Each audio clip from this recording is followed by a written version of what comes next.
Karma's a bitch. Queen of Karma.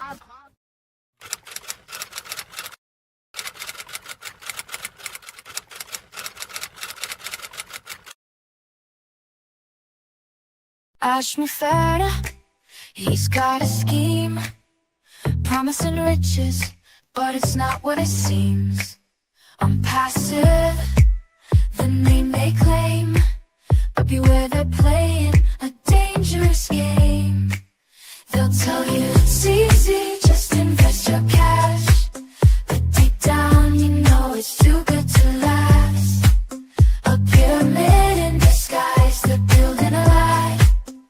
Don't fall for the tricks, it's time to say goodbye. We're breaking free from the scam they weave. No more empty promises, no more deceit. We won't be fooled, we won't be played.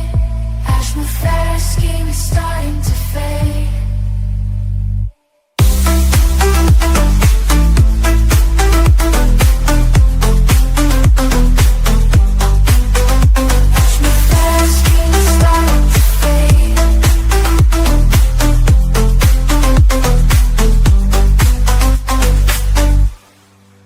They'll tell you it's easy, just invest your cash, but deep down you know it's too good to last. A pyramid in disguise, they're building a lie. Don't fall for the tricks, it's time to say goodbye.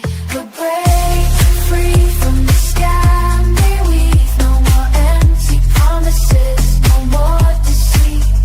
We won't be fooled, we won't be played. Ashmore scheme is starting to fade. Breaking free from the scam they weave. No more empty promises, no more deceit. We won't be fooled, we won't be played. Ashmore scheme is starting to fade. Breaking free from the scam they weave. No more empty promises, no more deceit. We won't be fooled, we won't be played. Ashmore scheme is starting to fade.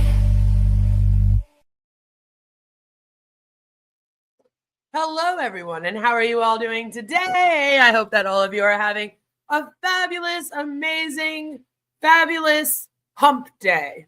Happy Wednesday. It is hump day, and I was going to react to the Heroes webinar, but the Recovering Hunbot reacted to it yesterday, which is great because I wasn't really looking forward to it. I'm not even going to lie. So instead today, we're going to be watching Julie Nguyen and Michael Williams Abe because they did a very interesting webinar with everything that's going on in ONPASSIVE. I found it very, very fascinating that their webinar was talking about trust and belief and the differences with trust and belief and how you have to trust and believe in Ashmore. And it's basically just a really great display of cult manipulation. So I thought that we would get into that because that will be fun. Joe says, I have physical therapy, so I'll have to be part of the replay crew. All the best with that, Joe. I hope that that goes well and that you feel better after it. Mr. Level is here. Good to see you. And Magical Nev is here, although it's 2 a.m. I hope that your tummy feels better. And I think we're all mad at our governments right now. So for those that aren't aware, the Recovering Hunbot has been releasing a lot of information about ONPASSIVE. And most recently, we have released information in regards to them being connected to organized crime and money laundering via ONPASSIVE Technologies LLC and Muhammad Kamal. And those of you might remember a little while ago, I was doing a live stream in which I came across somebody that was in organized crime that was attached to this. So for a lot of people, things will be starting to make sense if they've been watching the ONPASSIVE stuff going on for a while, especially my channel. and they're getting bits and pieces of information. Maybe now you can piece it all together. And I'll be releasing a video with the latest update probably later today or tomorrow. But I found this to be quite fascinating. So the Heroes webinar that went down was very much damage control and looked like a very big PR stunt. It was funny how Comfort cut off Gersminder eventually. That was great. Hello, Mark. Good to see you. And so, like, that happens, right? We have Marty and Chris flipping out over Vibe and people leaving Vibe. Gersminder has that conversation with Ash in which, you know, apparently he called him for 20 minutes. And Gersminder told Ash, people are leaving. And so I just found it quite fascinating that with all of this stuff going on, here comes Julie and Michael Williams' aim to be like, let's have a conversation about trust and belief, you know? So, yeah, I think that we should definitely have this conversation with them. So we're going to watch their video. And afterwards, we're going to kind of break it down a bit. What is trust? What is belief? What does it mean for cults? And why are these people so hypocritical and fucking talking out their ass? And those are the questions that will be answered by the end of this. Hello, Chuck. Good to see you. Yes, hit that thumbs up button. I'm awful at doing all those YouTube things. So let's get into the stream. I'll show it to you. It's only about half an hour long. So off to a great start. Hello, everyone. Good morning, good afternoon, good evening, wherever you are. Hello, Michael. I hope you had a really good, restful weekend. Hopefully, you didn't have to drive too much. No, it was a good week. Well, it was a good weekend. It was good. It could have been better, you know, but. Why did Julie age 10 years, 20 years since the last time I saw her? What happened, Julie? I mean, it's not like you look bad or anything, but I'm not used to seeing you with gray hair and short hair. Last time I saw you, you had like long flowing, you know, brown or black hair. Are you okay? I worry about Julie sometimes. I do. Julie has broken out crying a couple times during her webinars. Or was it during the Hero webinar? The one time I'm particularly thinking of might have been during the Hero webinar, where she discussed how her family really doesn't believe in ONPASSIVE and they're constantly pushing her to leave it. And she was like going through a really hard time with it. So I worry about her. Like, I'm like, are you unable to get your hair did? Is that what's going on here? Like, what's going on? You know? We didn't get the result we're looking for yesterday, but we're still good with it. That's good. That's good. Hello, everyone. Welcome to our live discussion. Today is February 10th, 2025. Michael and I getting together again. And yes, today we're bringing on a topic I thought very interesting, Michael. The topic is about trust and belief. You know, first of all, we got to really understand what's the difference between trust and belief. So I believe this would have been Monday. So, like, you know, you guys know what's been going down over the last couple of weeks leading up to this. I was kind of like, interesting. The tech company, they want to talk about trust and belief, not technology. That's not what we're focusing on at all, right? Right? Hey, Albs, good to see you. I like my government. Well, more than I ever had at any other point in my life. I like laughing at your government being Canadian. Is that okay? We always do, though, no matter who it was. Sam says, hello, all. Hello. Hello, Sam. Good to see you. I think she was always this old, obviously a few years younger, but she was taking the time to do some makeup and dyeing her hair black. Stress or money or just not caring anymore has stopped her. That's what I'm worried about. I'm kind of like, oh no, Julie, did you stop taking care of yourself? Self-care is very, very important. Like, you cannot stop taking care of yourself to do ONPASSIVE. You know? And I worry about that because it's like they're in constant webinars. I guess when would they have the time, really? Don't trust Ash and don't believe him. That's right. That's our message. But then when I go through really asking myself that question, I really thought maybe it's going belief and trust, right?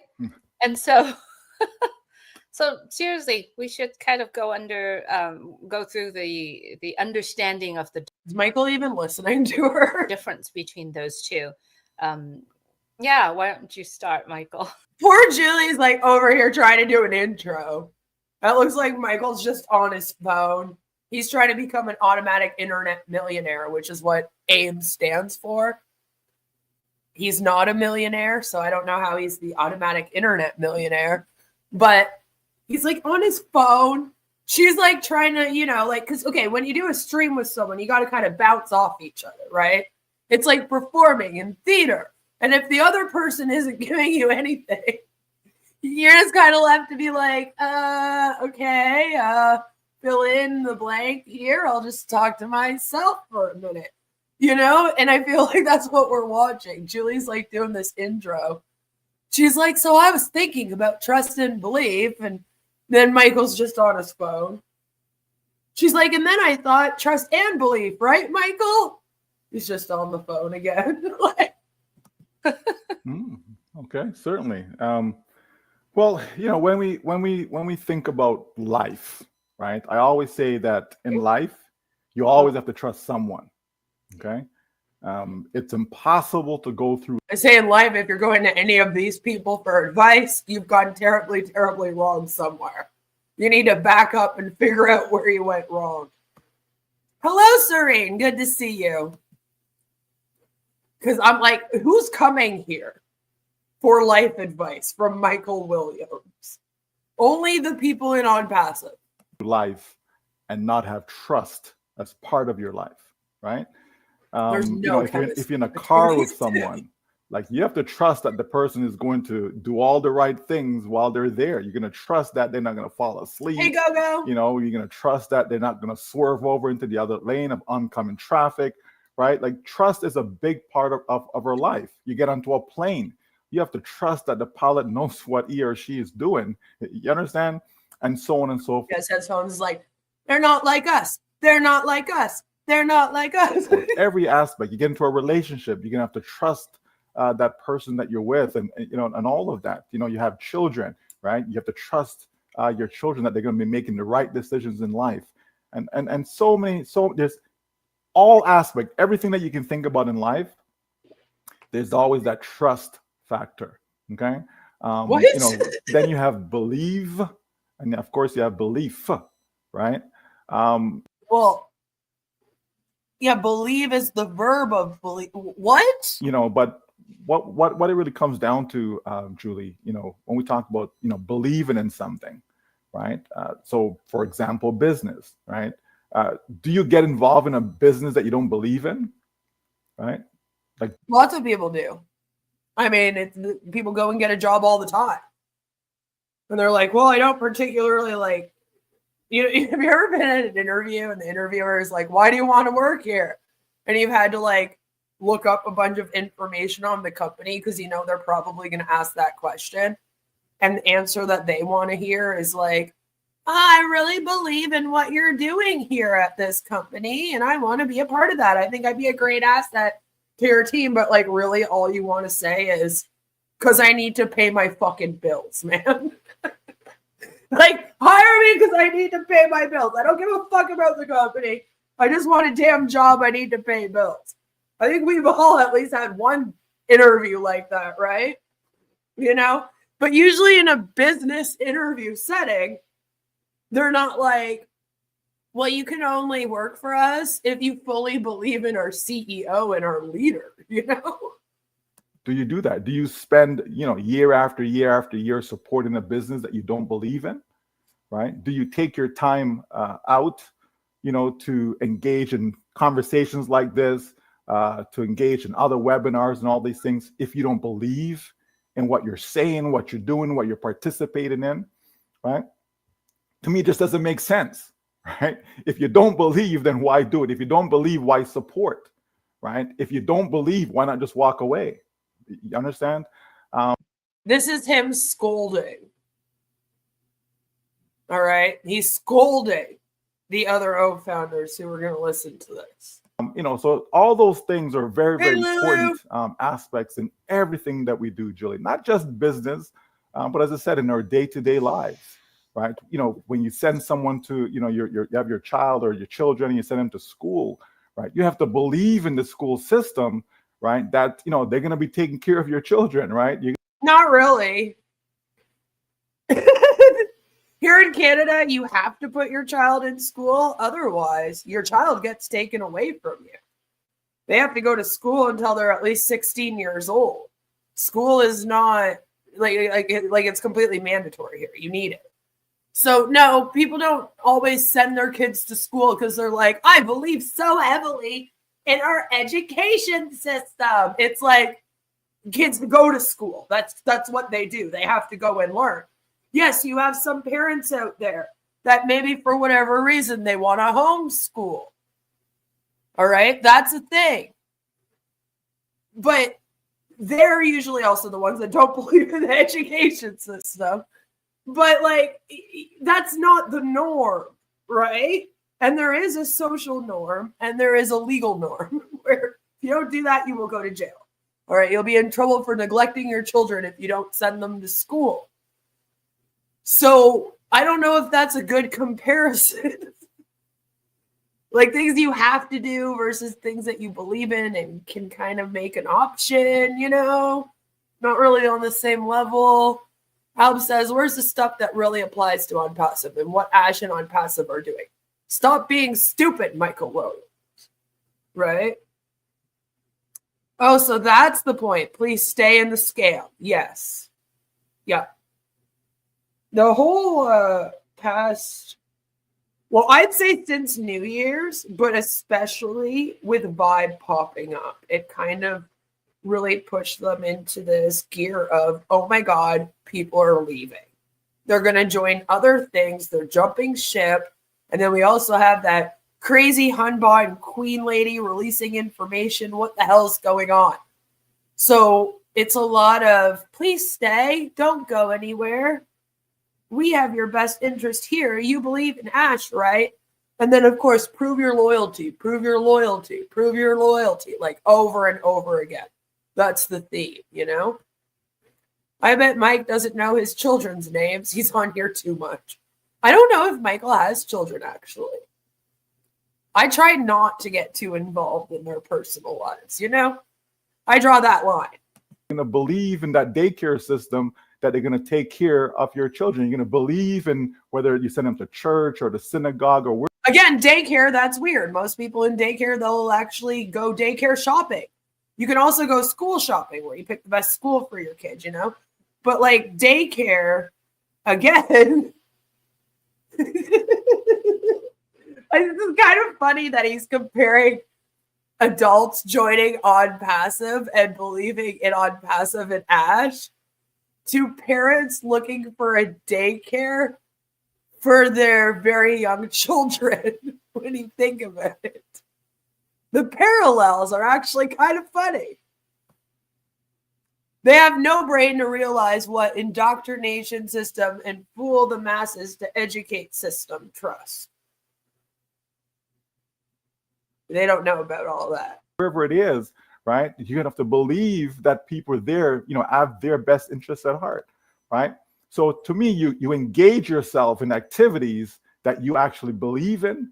You're right. You engage with people. You lock arms with people. You support people. You support companies. You support programs, platforms, all these things that you trust, right? Because who would want to go jump into something and you have no trust in it? That's just being foolish, right? It really would be, right? But usually things have to happen for that trust to be built, right? I think what you're actually talking about is blind trust. And so yes, so trust belief, and then there's loyalty. Let's not forget about loyalty. Oh, don't forget about loyalty, guys. Is there any other buzzwords that go along with these ones that we can throw in here? Anyone in the comments want to throw a few in there? Like, what are we doing here, Michael? What are we doing here? Michael will shortly break into the hypnotic, trust me, just in me. I am your leader. Good to see you, Ella. Yeah, just complete blind faith. They want blind trust. You know, don't use your critical thinking skills. You got to believe in this. Verify, there's one. We got faith and verify. Loyalty, trust, belief. What else? What else could we throw in there? Idealization, why not? And unicorn company, just cuz. Right? You know, you have to bring all those things when we're talking about trust, belief, because they all go hand in hand. Loyalty, trust, belief, they all go together. Well, like, yeah, kind of. Hope, there's one. That's actually a very good one. Yes, hope. I'm surprised I didn't think of that. Hope's another one. Just throw that in there, you know. But I guess in a way, yeah, because you have to trust something, I guess. I would hope that you would trust something if you're being loyal to it. Mind you, it doesn't always work that way, does it? Julie, right? So it's important for people to understand. Internet quake, just feel it. Why not? Like, throw that one in there. We're just using buzzwords today, you know? And for people to look and see. In it to win it. Because it's not about the words, Julie, right? People say a lot of stuff, right? Doesn't make it truthful. You understand? But actions, though, action, you know, they say actions speak louder than words, right? So we have to understand that. So yeah, certainly I think The irony of you being it on passive when you say actions speak louder than words. That's what I usually say. I used to yell that at Ash Mufara when he would be giving us his fucking 5-hour-long rants, where I would be like, stop talking and go and do. If it's do or die, when are you going to start doing? We're just talking.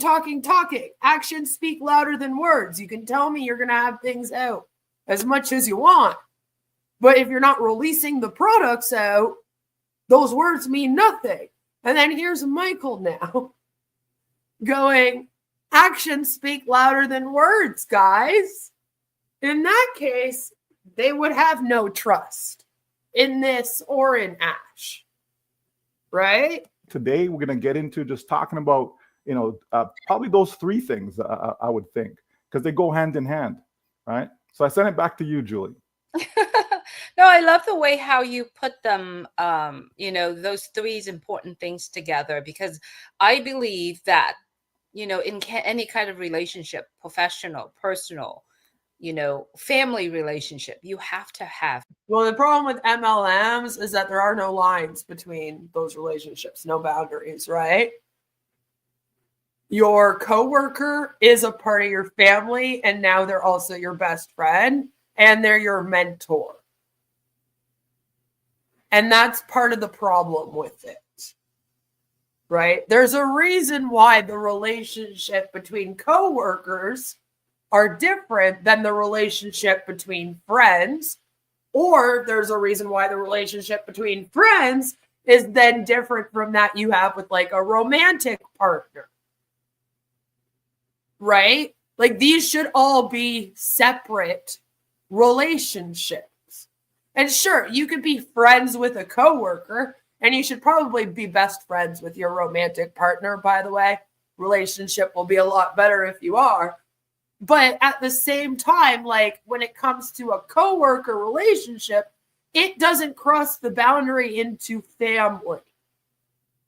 MLMs are culty because they cross those boundaries, right? That's part of the problem. There is no coworker versus friend versus maybe someone in the profession who is like a manager at your work that you've see a mentor out of, you know? A lot of people look to people that are more professional than them in order to kind of be like, oh, I want to be more like that person in this profession. And they'll have like a mentor or someone that they're kind of following the lead of, you know? Like all of that exists in the workplace, right? And there's a healthy way to go about that in the workplace. It's just, I don't know if there's a healthy way to go about that online when your workplace is in network marketing. It doesn't appear that there is. Because like I said, all those lines get like blurred.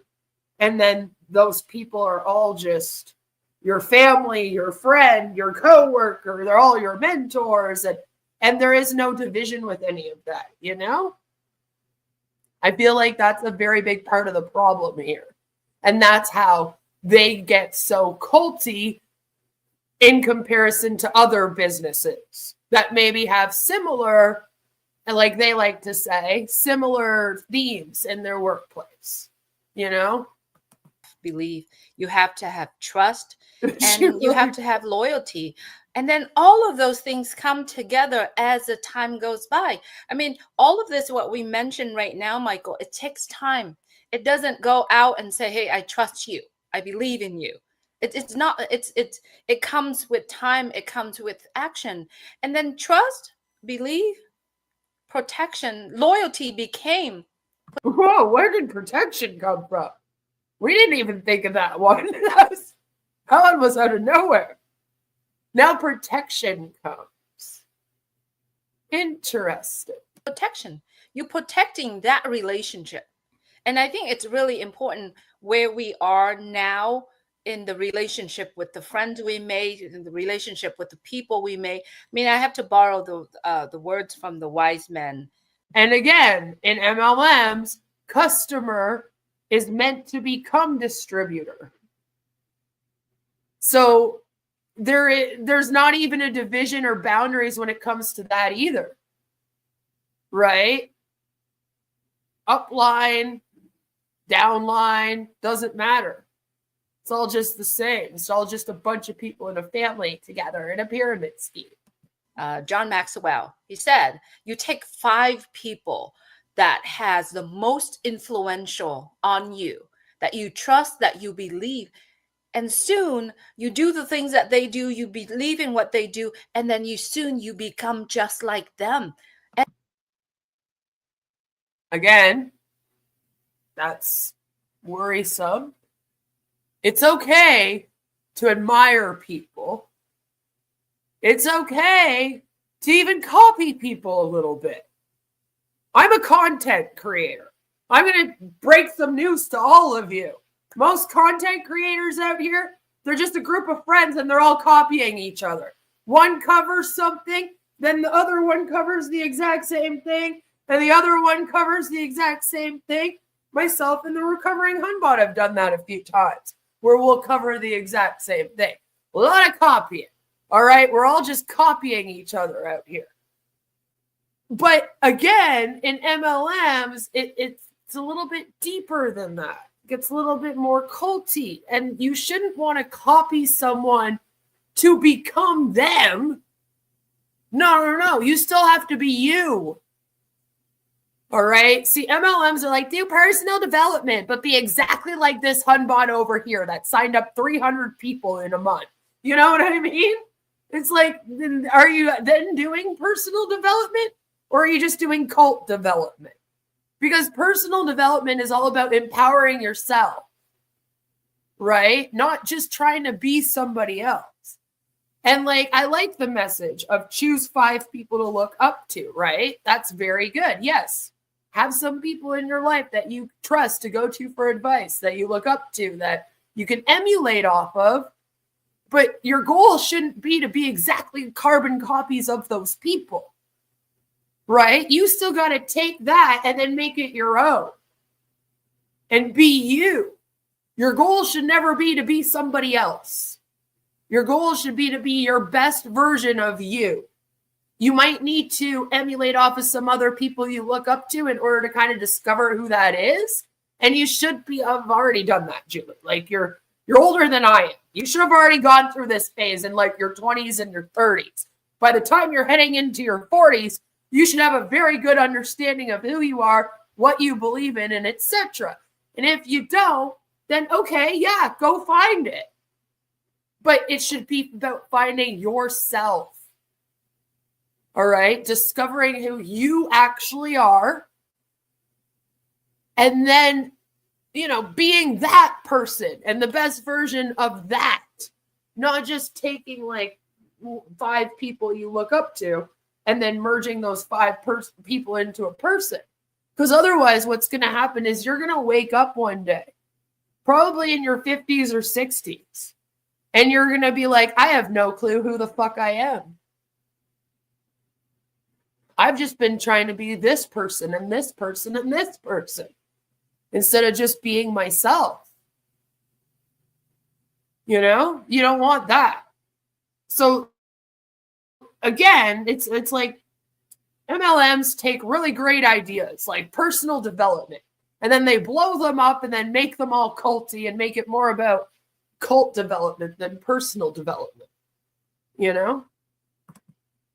And when I'm talking about the most five influential people, not just the guy that doing drugs and doing things out there on the street, the people that focusing on make your life, their life, and the people around them better.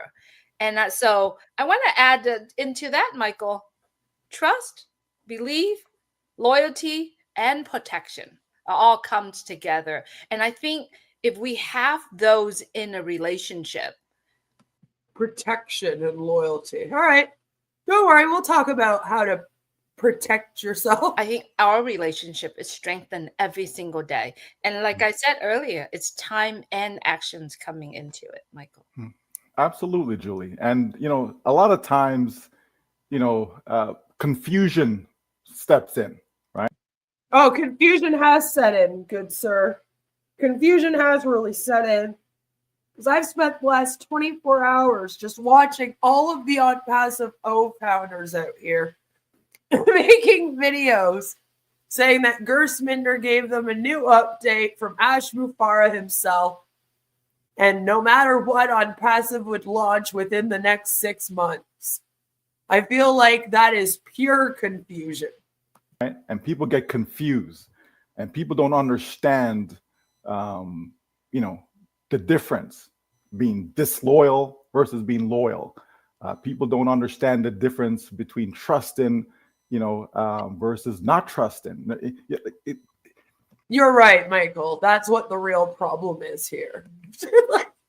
If we step back, right? If we step back from ourselves and look at things independently. Not without rest, Sam. To be fair, I did go to bed, but Lord, pretty much all evening last night and then this morning, they just keep coming in, I tell you. That's the new news of the week. We get a better view, Julie. Sometimes we're so caught up in things, right, that we get confused and we don't understand, right? For example, right, let's suppose that you have your job, okay? You're working at your job. Uh-huh. And your job isn't making you enough money, right? So what do? Okay. Do you sit there and just say, well, I'm so loyal to my job that I'll never get a second job because I'm so loyal to my job? Have you talked to Marty and Chris or like Gersminder at all?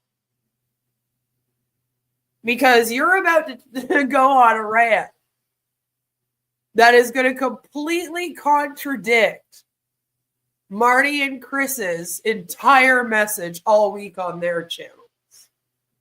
Because their message is that, yes, you have to be loyal to ONPASSIVE, and you can prove that loyalty by not doing anything else other than ONPASSIVE. That's pretty much what their message is. I know they say, oh, well, it's fine if you do other things as long as you don't poach people from ONPASSIVE. But we all know that's literally impossible. Who knew that if you brought a bunch of people together that all were looking for an MLM opportunity, that if one of you found an MLM opportunity, the rest of them would want to sign up? Crazy! Crazy concept. Only what your entire business was based off of. Yet you have a hard time realizing how that's going to affect when other businesses come in. And we still don't know if ONPASSIVE is supposed to be to help people run their small businesses or if you're just running an ONPASSIVE business. You guys can't seem to figure that part out. But their message has very much been, don't do any other MLM companies. Marty and Chris go on and on about how you don't make money in MLMs.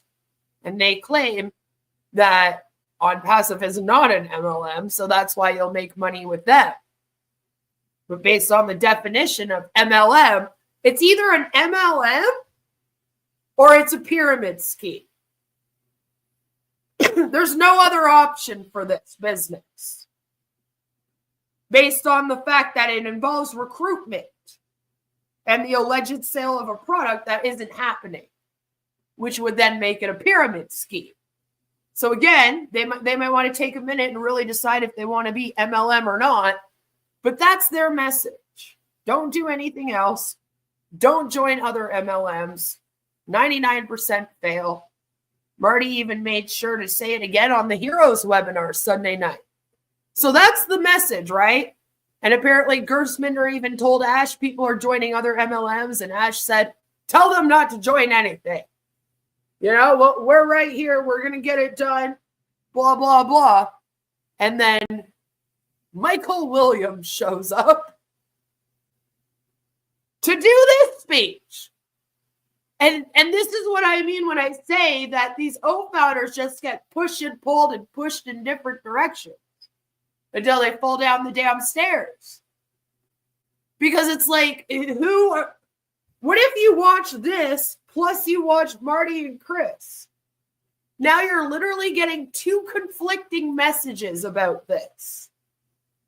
This is part of the issue. And this is why this company cannot be considered transparent or ethical. None of you can get on the same damn page.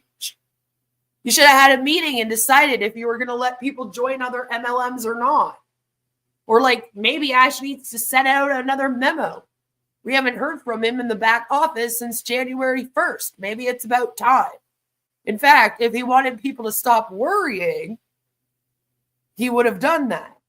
Unless he no longer has access to update it.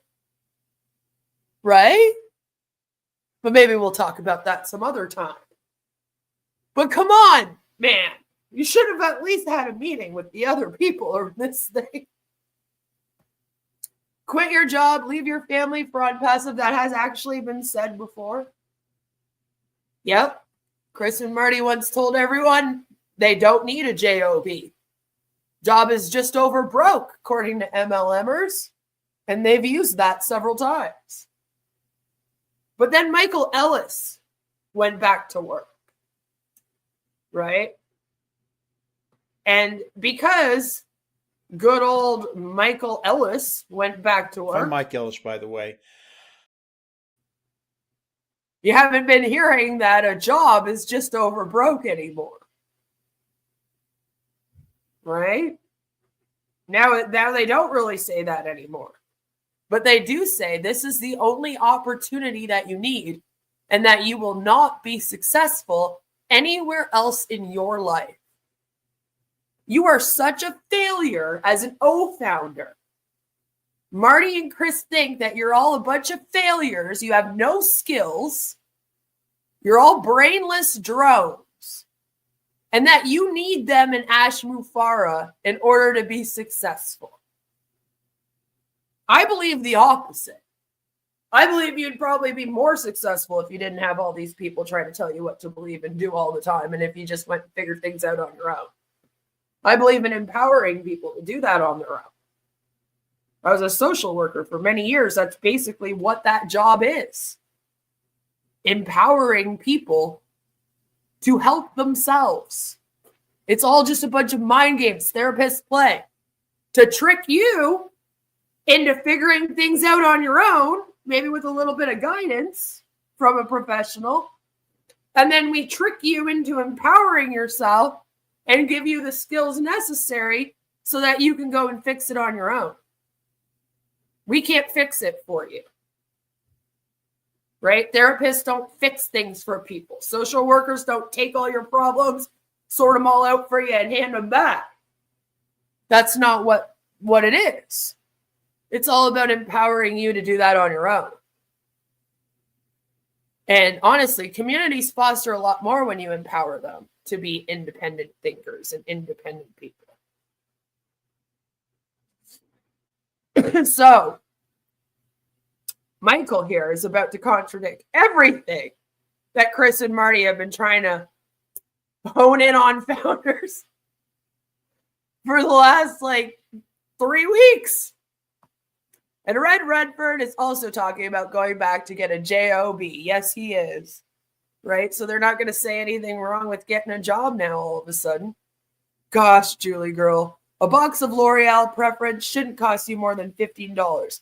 Think how many ONPASSIVE problems you solved. I believe in you. 45 minutes and you can take 30 years off. Help says, yeah, but let's be honest. They look up to Marty, Chris, Ash, and Michael Williams like they're the best and brightest ONPASSIVE has to offer. So it's possible the people they're talking to are failures. Oh, maybe some of them. You know? Maybe some of them.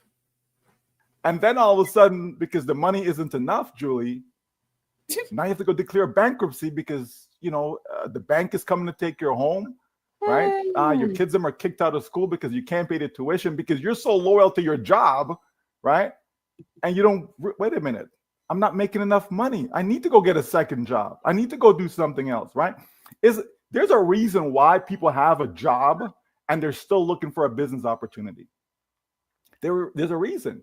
If the money was enough, Julie, they wouldn't be searching, would they?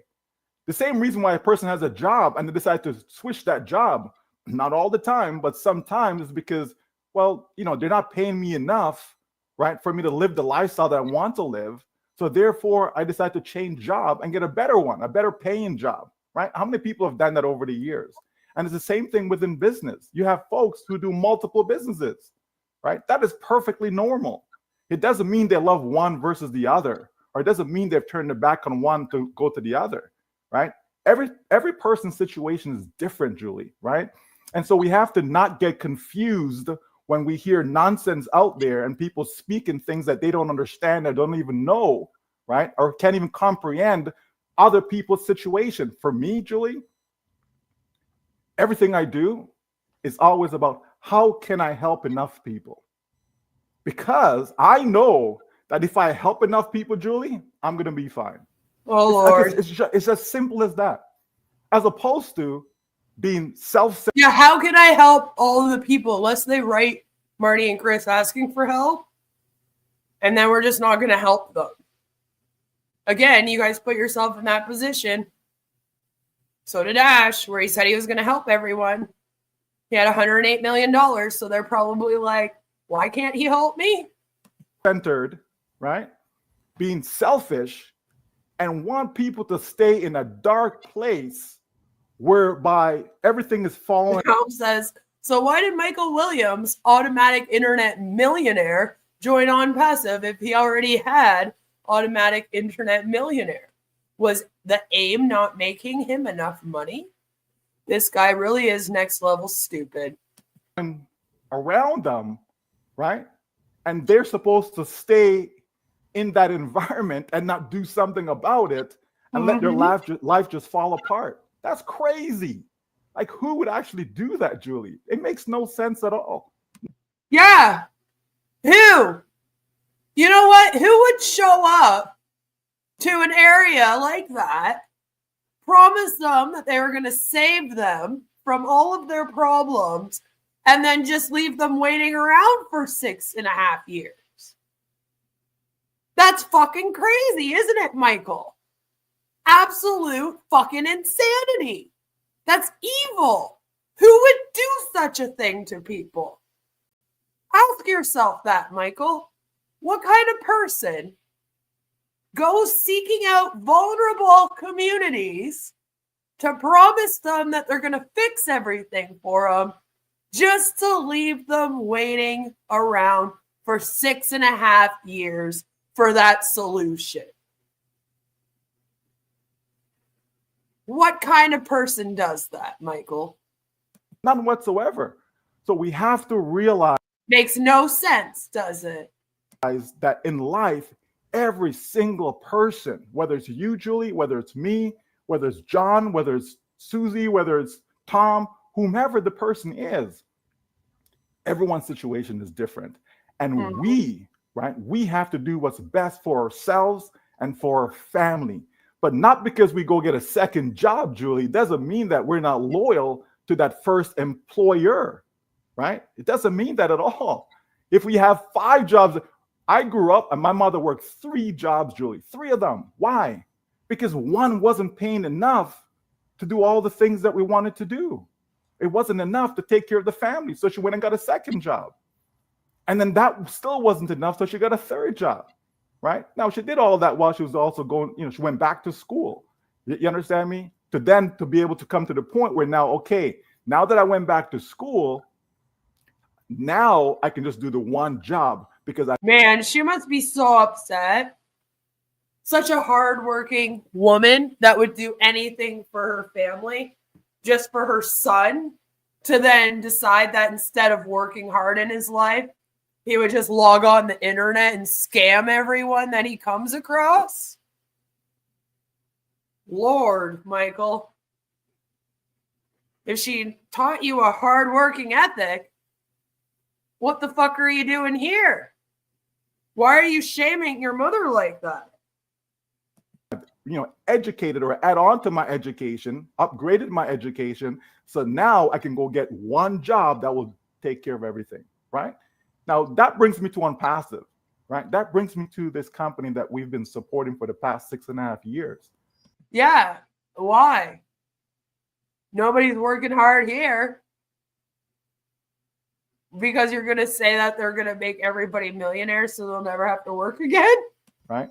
And so, Julie, our love has not changed. It's not wavered. You understand? We still continue to press on. So many great founders continue to press on, continue to hold on. But what are you holding on to? What's the point in holding on if you're holding on to nothing? That process, though, Julie, everyone has to take a stock for themselves and decide, wait a minute now, what's my financial situation like? We all jump into ONPASSIVE. Why? To better ourselves financially, absolutely. But we also have to realize that we have to put food on the table. We have to pay our bills. We can't just stop and wait and just sit there and look and says, okay, the bills are not being paid. The bills are not being paid. The bills are not being paid. But that's the thing, is that you told them that it was coming any day now. For 6.5 years, they've been in a perpetual state of thinking that tomorrow is the day that they're going to be a millionaire. When you put them in that state of mind, you're the ones that put them in it. Not me. You guys and Ash. You told them all, just sit around and wait. Then you told them that they had to prove their loyalty by being present to as many webinars as they could. Then you have webinars throughout the entire day that they have to go through. When the fuck are they supposed to work? They're horrified that if they walk away from their computer screen, all of a sudden this thing's going to make everyone a millionaire. And they were off at their job for the day instead, and they missed out on it. Because you also had them in a state after OConnect came out where it was like, you have to send money in this certain window. So they're petrified that when this thing goes live, there's only going to be a small window in which they'll be able to cash in on this. You've put them in that way of thinking. And after you brainwashed them, manipulated them, and fucked with their heads for 6.5 years, now you have the audacity to sit there and go, well, it's not our fault. Like, we told you guys to go get a job if you needed money. You went to places where there is no work. You went to countries that are developing countries. So no, there is no, well, while you're waiting, just go apply at the McDonald's. There's none of that. They don't have that. You showed up there and said, that's okay. You don't need any of that. I got you. I'll do this. And then again, you kept them in perpetual waiting for 6.5 years. And now you have the audacity, the pure audacity of you to sit here and be like, well, it's not our fault that, if you have bills piling up and blah, blah, blah, blah, blah. Yeah, it is. It is your fucking fault. It's your fault. It's Julie's fault. It's Marty's fault. It's Chris's fault. It's Red's fault. It's Dan Street's fault. It's Ash Mufara's fault. Jeffrey Morlock. I can keep going. I can list off 50 names just like Ash can make up 50 products. That's your fault. You put them in this position. So if you're having them reaching out to you like, bills are piling up, things are going wrong in my life, I need help, you don't have the right to turn them away, really, at this point. Let them go then. Tell them this isn't happening. It's not fair to do that anymore. But you don't want to do that. Because you want the power and the control over them. You love getting this praise and all of the AdSense that you guys get. You guys get more AdSense than we do. So if you want to start talking about how, those people are only talking about us because their channels make money off of us, you're only doing this and manipulating all these people because your channels make money off of it. Marty makes 10 times the amount I make in a month. I'm lucky if I make $100 a month doing this. All right? He's making over 1,000 every single month, sometimes more.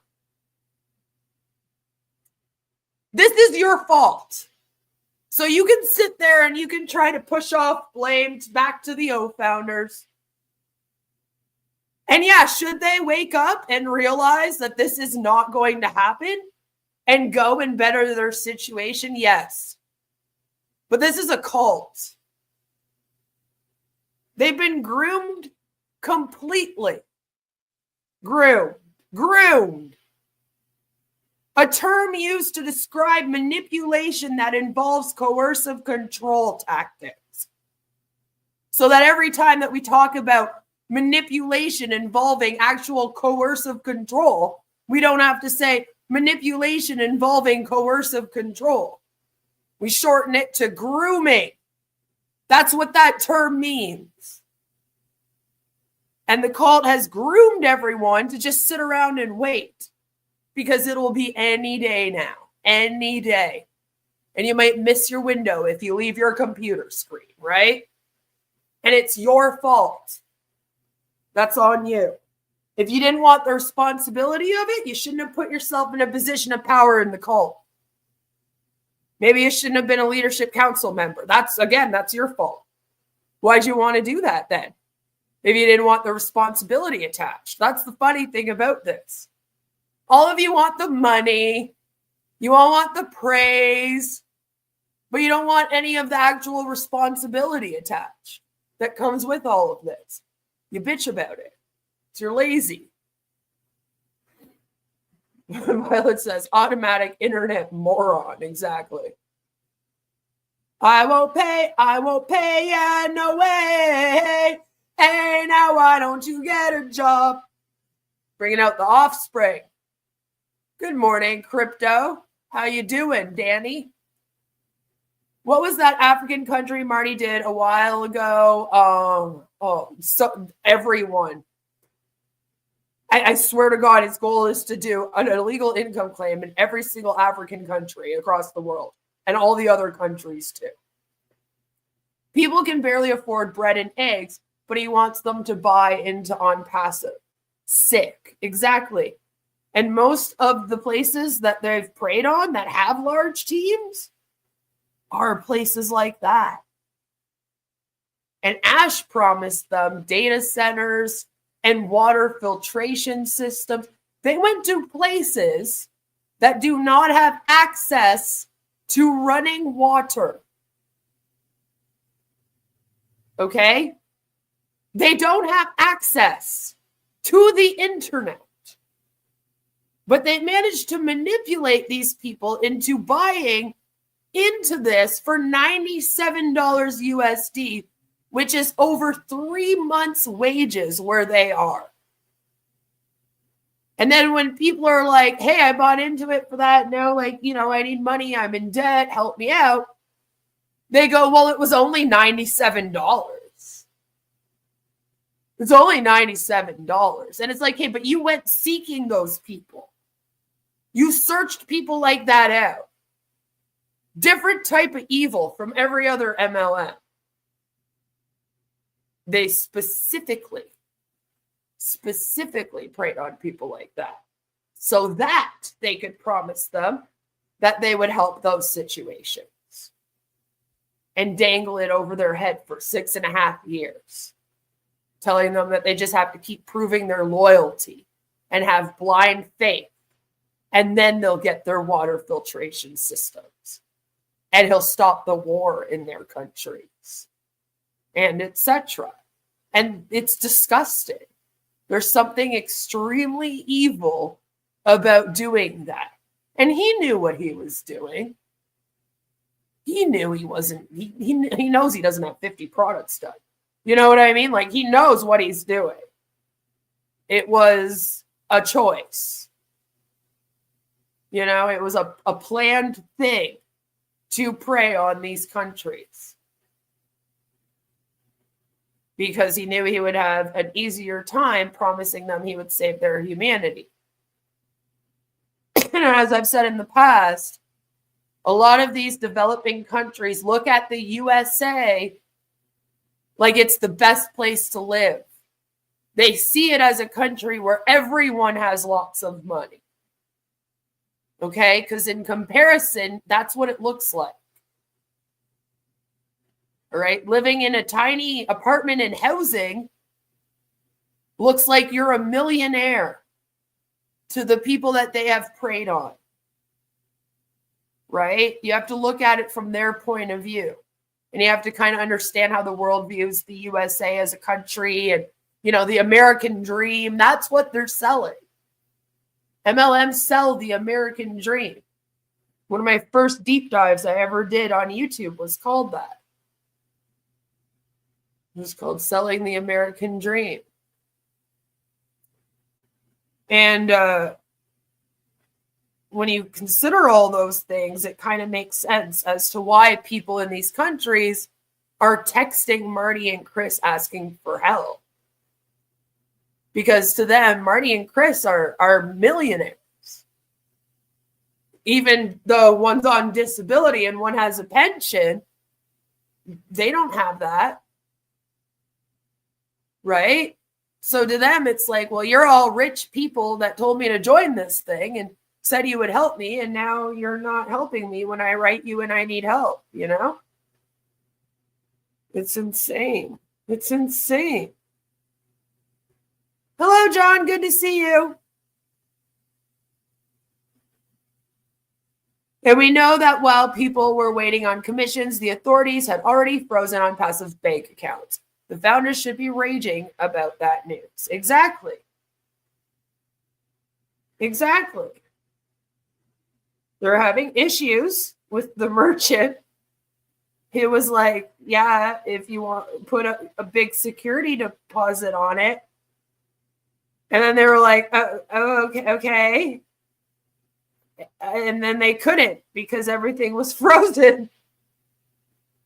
So, and it's not like they'll come out and say that.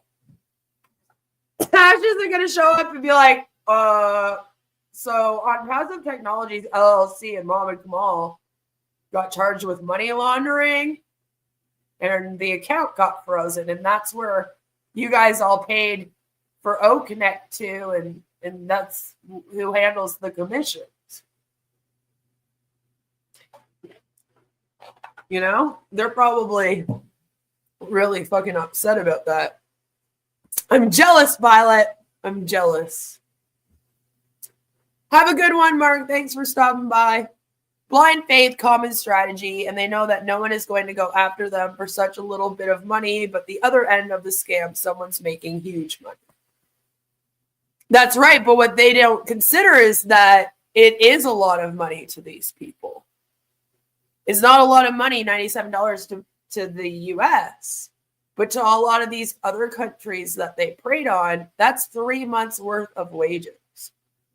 So I often say I want people that are watching this who are in the USA and Canada, UK, etc., to just think, would you have been able to give up 3 months worth of wages to this and then sit around for 6.5 years waiting for it? You know? If you need to go and find out what's happening in the background, you can go to hunbot.net. And all of the latest updates are posted on there.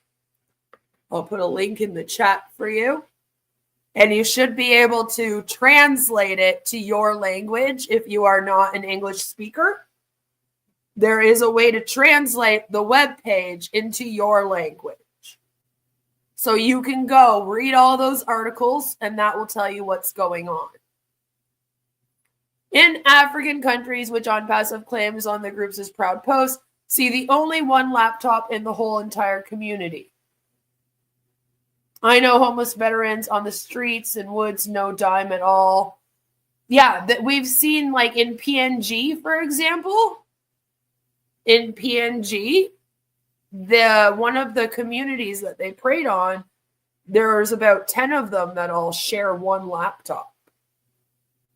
But for some reason, they wanted all 10 of them to buy in and to all purchase OConnect separately. And it was like, hey, but they only have one laptop. So why would they all put in almost $200, $143 US, right? Why would they each pay that for one laptop? It's not like they could download it 10 times on the same fucking laptop. I mean, I guess they could switch to different accounts, but what would be the point in that? Why wouldn't they just buy it once and all like pitch in for it?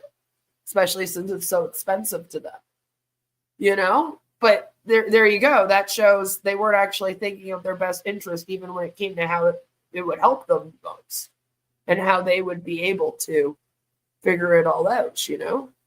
Where am I from? I'm in Canada. I'm in Ontario, Canada.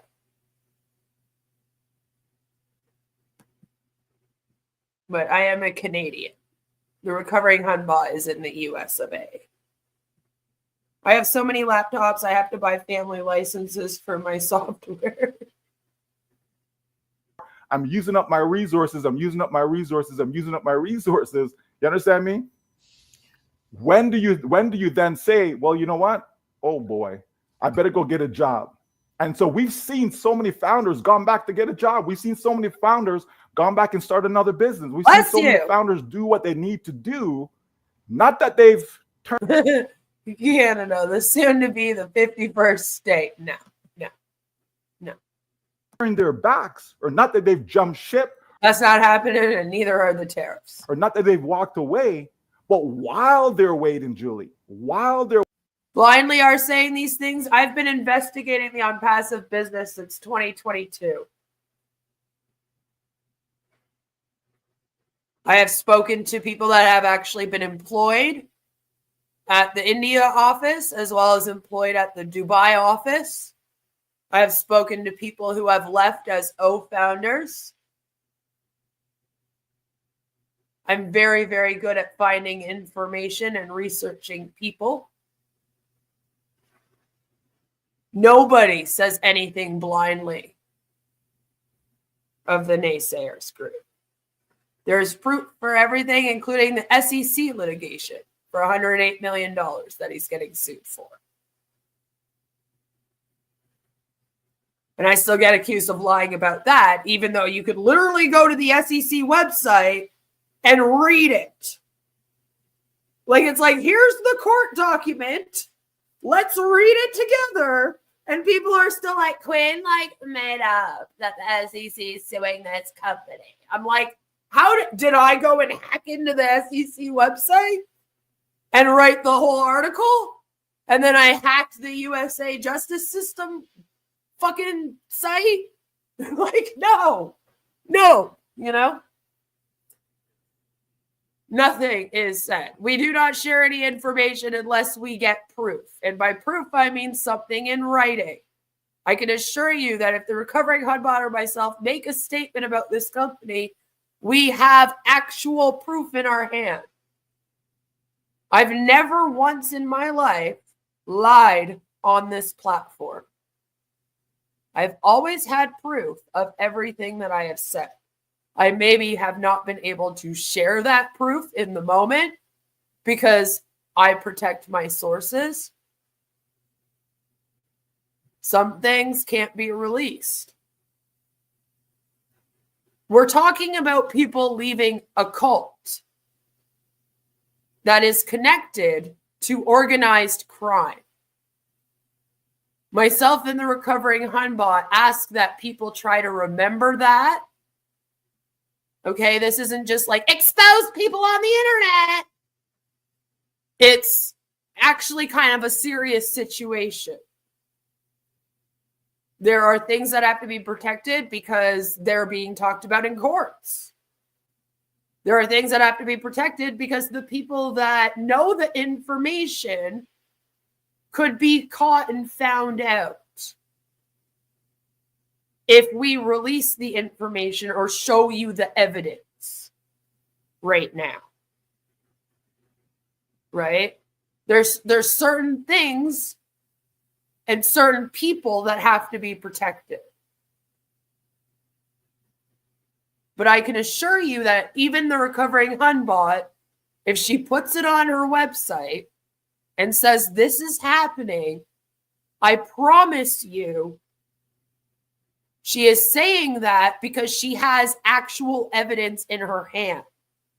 It's not just someone coming to us and going, so I heard that this happened, and then us saying, oh, well, this is true.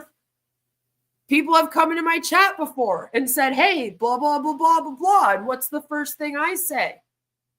Okay, if you can send me that to my email. You should know me. I don't believe anyone. What do I teach on here? Like, what have I been doing for the last 6 years on this platform anyway? I promise you, the only reason why you're not seeing the actual evidence is because, like I stated, there are people that need to be protected. There's certain things that have to be just ensured before that happens. But neither her nor I are the type of people that will just hear something or even have someone write us and be like, I am this person.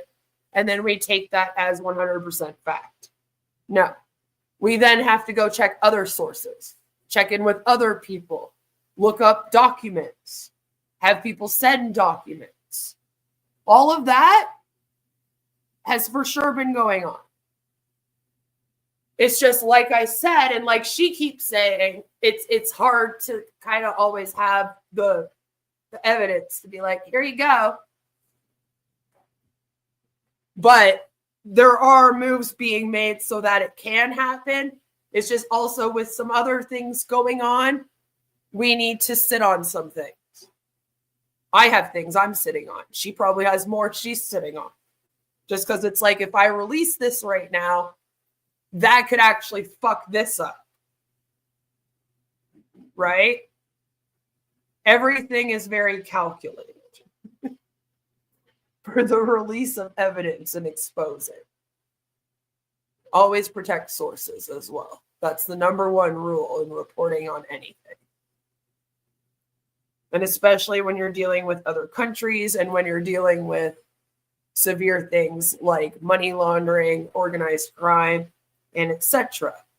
There is no like, oh, we're just exposing this. It's a little bit more serious. So just, try to keep that in mind.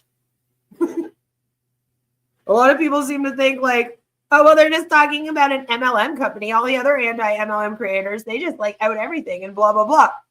Yet not all of them, though, are involved in organized crime and have people that need to be protected. So that's why there's a difference. And they want to make sure that their family is taken care of, right? And it was similar with OneCoin and all that. So, you know, I don't understand. What's the point in holding on for this great business and then you just flat on your face? You know what I mean? Like you just lose everything in the process. That doesn't make any sense. Every single person have to be accountable for themselves and for their family, and they have to do what's right for them. You understand? But we all know we love our CEO. Absolutely, we love him. We trust him, Julie. Yeah, why? That's the big question, isn't it? Why do we trust him? Right? We support him. We believe in the mission of uplifting humanity. Right? We are there because the belief is still strong. We're still passionate. Why would we do a webinar like this if, you know what I mean? Like, why would we come and have this great discussion week after week after week after week if we've turned our back on this company or on our CEO? Why would we? That's sunk cost fallacy. Do that? Why would you do that, Julie? Why would I do that? It doesn't make any sense. And we see so many founders around the globe that are still having webinars and all of that. Okay? So, but we need to stop judging other people because we don't know their situation. Stop judging people, right? If you say you trust, if you love, if you have belief in what we're all doing, then we need to trust each other also, Julie. We need to trust each other that we're always going to put our best foot forward to make sure we continue the mission, the vision, to make sure we help as many people around this globe as we can. Isn't that what this is all about? This is what it's all about. And this great company was to help and support, right? And to help you in your business, Julie. So if you had another business that you were doing, it's supposed to help you do that. Yeah, that's part of the mission, vision, part of the plans, part of the foundation of what we all started 6.5 years ago. So people have to understand and people have to see and people have to realize that we have a tremendous opportunity, but also a responsibility. When we invite people into something, Julie, it's our responsibility to assist them as best as possible to ensure that their dreams do become a reality. That's what makes sense, Julie. That's what makes sense. And that's why today I just love talking about being loyal. I love talking about being, having trust, right? And certainly belief, because none of that has ever wavered, Julie. Never wavered. Right? What do you have to say about that, Julie? Let's hear from you, Julie. I think I've spoken enough. Let's hear from you. No, I'm listening to what you're saying, and I thought, we have built this trust, this relationship with our CEO, with our friends around the world in the past years, and that vision, that mission still stays so alive within me, right? And I know a lot of people who are listening to this really can see that it's staying so alive in me. And you know what? I have to tell you this. I have not listening to news, politics, haven't really followed anything like that before on Passive. I have to tell you that is the truth. I really close-minded in a way of what I'm doing every single day, right?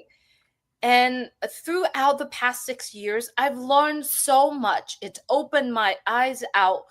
Because why? Because I believe in Mr. Mufara. I trust in his mission, right? And I'm staying loyal to what he is saying and following to that mission. And because of that reason, I put all my trust and my being into this great company. I'm really glad that you're learning, Julie. That's wonderful. Except I would hope that you are going to learn things over 6.5 years, whether you were in ONPASSIVE or not. See, that's the thing. MLMs are like personal development, personal development. Would you not have been doing personal development had you not been in the MLM? Because that's worrisome. Everyone should be doing at least a little bit of it. You should always be trying to better yourself, better your situation. It's just how you go about it, right? It's like, it's great to learn, but what are you learning? All right. I get messages all the time that I find really weird because I don't feel like I'm teaching or really making anyone learn anything. But I get a lot of messages from people that are like, I've been watching your videos for like a year and I have learned so much about the manipulation tactics of cults and the psychology behind it that I just didn't know until I started watching you. And I'll be like, oh, that's awesome. That's a good thing to learn about. Having media literacy, great thing to have. Understanding coercive control tactics, manipulation tactics, how people on here try to influence you. Really great things to learn, especially if you're somebody that's watching YouTube. As I tell people all the time, just because you have a YouTube channel or you're doing some webinars doesn't mean you're a professional of something. Or doesn't mean that you're somebody that everyone should really be listening to. Maybe you shouldn't be influencing people. We see that all the time on YouTube. If you watch any kind of commentary creator, which most people watch at least somebody in commentary, right? A lot of it, and a lot of you guys probably watch people calling out other influencers for doing crappy things. Just because someone's on here speaking doesn't mean that they should be teaching, okay? And it's important, what are you learning? Right? It's very important to pay attention to what you're taking in, too. What are you listening to? Look out for propaganda. Political propaganda is really bad right now. I just found out that allegedly in the USA, you guys don't do civics and you don't learn about media literacy. And I was like, that fucking explains so much. No offense, but I was like, maybe that's part of the problem here. You know, like there's things that as an adult, maybe you should learn or already have knowledge of, and there are good things to learn about. You know, having a hobby or a skill. Let's say you're into knitting and you want to learn how to be a better knitter even. I would consider that so much more valuable than learning how to do these pointless webinars every day and face your public speaking fears so that you can then promote a pyramid scheme to an audience. Do you get what I'm saying? What you're learning is important. And the personal development you're doing is also important, as I already kind of touched on. Like, are you doing it just to be better for the scam and the cult you're in? Because cults do that a lot. I mean, even Scientology, right? Look at Nexium. Look at Scientology. Scientology has this whole, like, education system. Like, you got to go through all these levels. It's a whole thing, right? All the cults seem to have this. They all call it personal development and bettering yourself and blah, blah, blah, blah, blah, blah. MLMs do it. All kinds of really bad influencers out here. People like Grant Cardone and etc. do all these, oh, I'm going to do motivational speaking and teach you how to be a better person. I've covered the no fat movement and the incel movement and people that give bad advice to young men. Young men are getting awful advice out here on how to be and how to get with women and etc. Like it depends what you're learning. You have to be very careful about what you're watching, the things you're taking in, what you're learning with your days. It's good to learn, but Julie, you're not learning the right things. And I almost feel like being in something like this completely stunted my education and my growth as a person. And I'm not just talking MLMs. I'm even talking about like spiritual communities I was in before that I thought I was doing personal development in. I'm talking about like even some of the like self-help stuff that I got into in my like late teens, early 20s.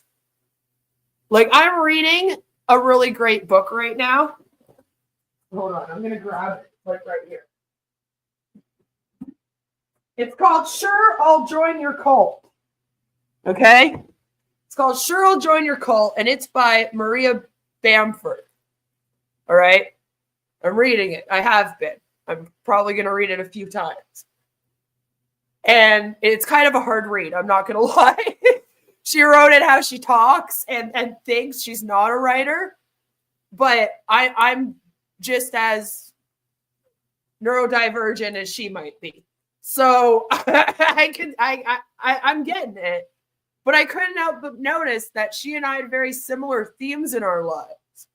And a lot of it had to do with wanting to better ourselves and wanting to help people and give back in some way to the world, you know? And there's just a lot of themes with it, and with like cults, MLMs, and I couldn't help but sort of be like, my own journey has been very similar to this, you know? And also being somebody that got into social work, that obviously didn't help. That pushed me down the path even more, right?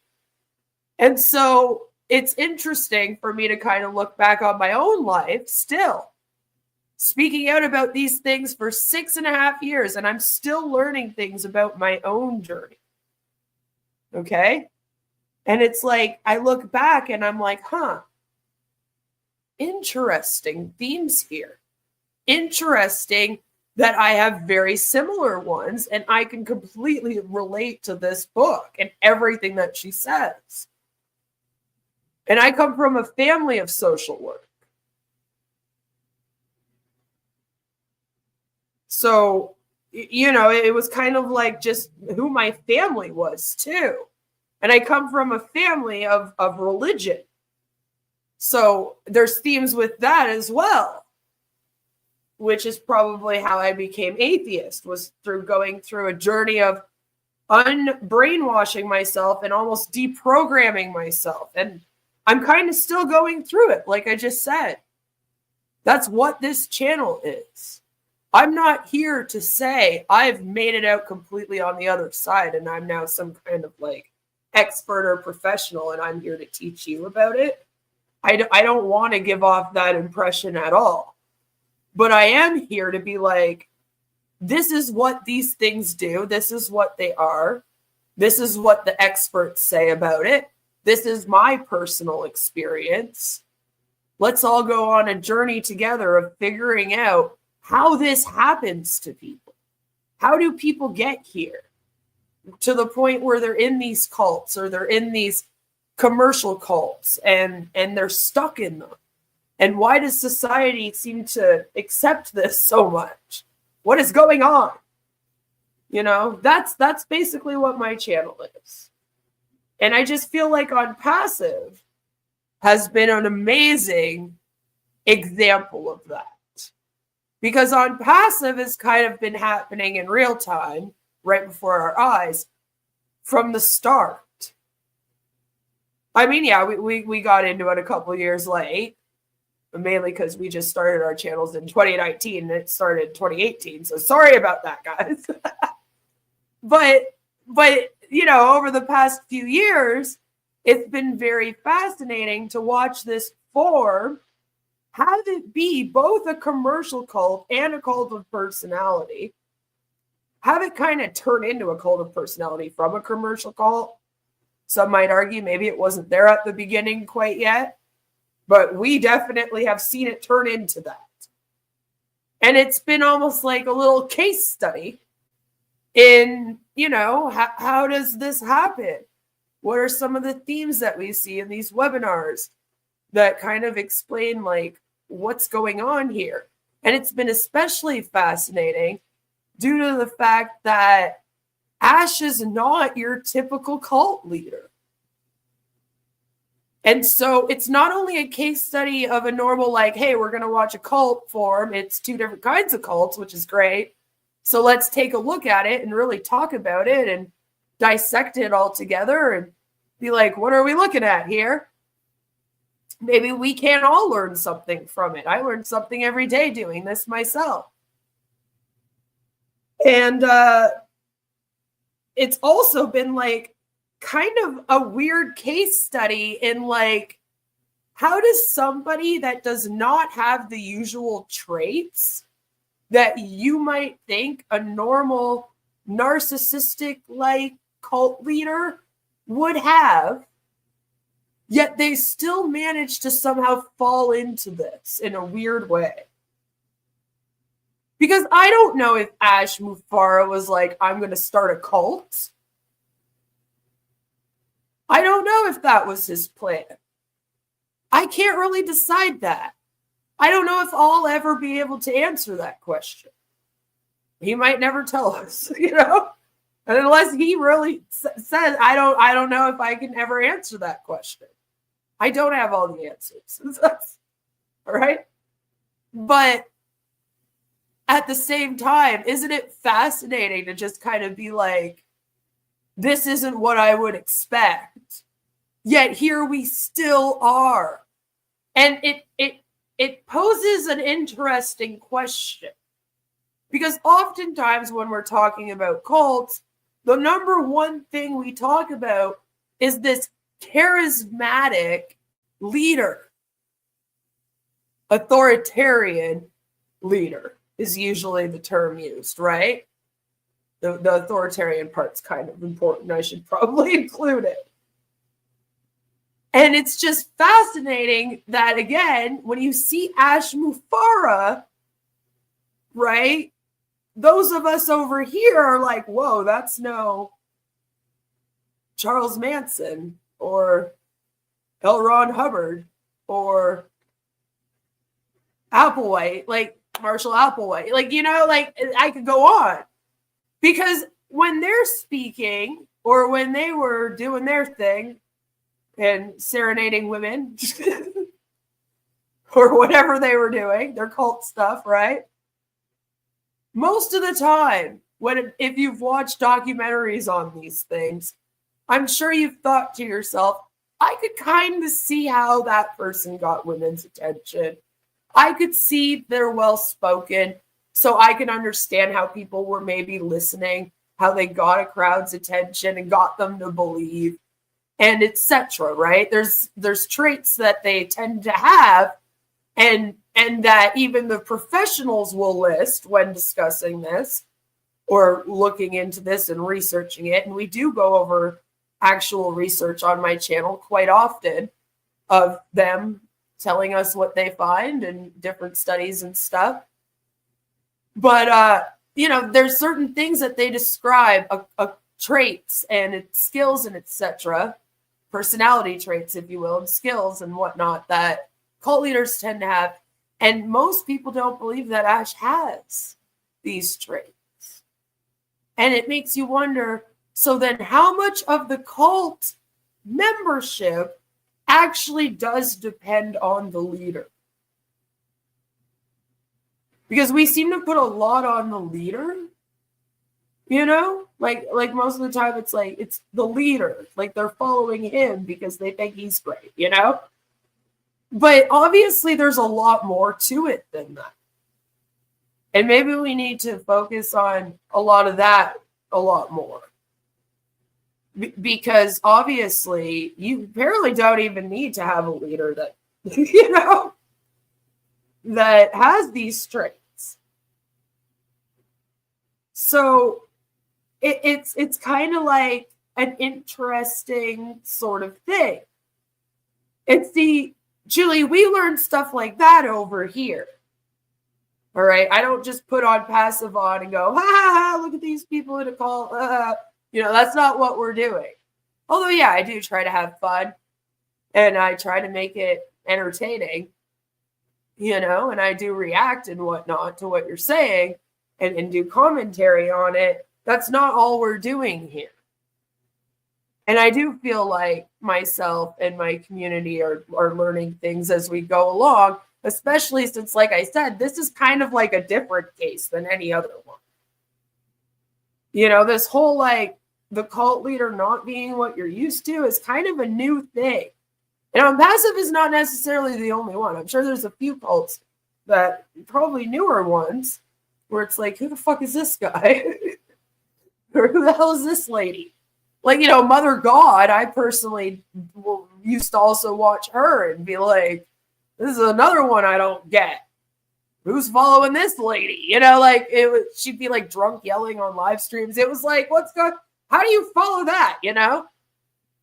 So I'm kind of fascinated by that right now. That's kind of my thing, is to find the ones that when you're watching them, you're like, I don't get who the hell is following this person.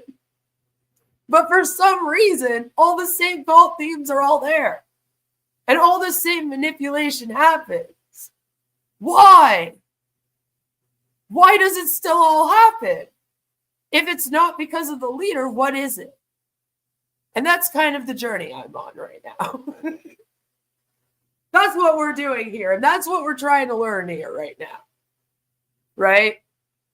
That's what I like to do over here, while we're also exposing the truth about it. And you can learn all kinds of stuff with that. You know, I could find all kinds of stuff to talk about. I have been. It's like never-ending content. It's great.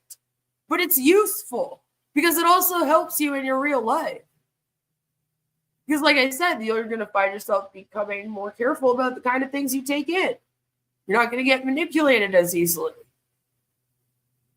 You're going to recognize all these things if they happen to you, and you're going to be like, wait, this is going on. No. Might not get scammed ever again. You know, like, all good things. All good things to learn. What you're learning, Julie, is you're learning a lot of like, this is how I praise Ash Mufara. This is how I put blind faith in something. That's kind of a dangerous thing to learn. You know? I like to hone up on critical thinking skills. You guys like to talk about how you should just forget them, not have them anymore, or use them, you know? That's kind of a dangerous thing to teach people for lots of reasons. Not only because then they're in this cult and they don't have critical thinking skills, but that fucks them up elsewhere in their life as well. Those are skills you need to have. Especially in this day of age where like media is everywhere. Everybody has a phone attached to them. You know, people are constantly taking in content. It's important. This is important stuff to know about. You don't want to be manipulated by people out here. It sucks. I've been manipulated by many of them. So I think, Julie, maybe you should rethink what you're actually learning. Because you're really just, again, doing personal development to be better for ONPASSIVE, not to be better in life. All right, the goal, again, should be making life better. Becoming the best version of yourself. You know? You're naive, not being naive anymore. You know, things like that. And it's okay. I was someone who was very naive when I was younger. Very, very, very, very naive myself. But then I got smart, right? Because I had to learn things. So see, what you learn is important. That helped me to open my mind and learn and absorb more things that's going. And is because of that relationship with Mr. Mufara in the past 6 years that we have, with the friends that we made. The things that Mr. Mufara said, all roads leads to Rome, right? The things that he's doing, the hard work, the commitment that he does. And I'm standing here looking at everything that's happening in the world right now, the policy, the changes, and I don't care about politics, right? I really don't care about politics. I'm actually surprised that Ash hasn't tried to put together like some kind of book to start selling to them. But like, I would assume it would probably be just all about how to be a better salesperson or marketer and ONPASSIVE. But I am surprised. And this is what I mean. Like, he's not even good at scamming them. Not to give him ideas or anything, but like, usually other MLMs, if they're all about the coaching and personal development and stuff, then they start selling like books and whatnot to make money. And let's be real, we all know Ash needs money, apparently. Again, he's like broke. So And every scam is going to target them because the scam knows they will fall for anything. And that's the thing. They keep talking about how like Vibe is poaching their people and how other companies are trying to take their people. Yeah, this is a gold mine. Any company with products could probably show up and be like, hey guys, and probably get a bunch of people to sign up. Well, the scammers are going to look at this and go, well, if they believe that, you know, I got something to sell them, you know, like. My main thing is, what can you do to make this country, this world better? Right?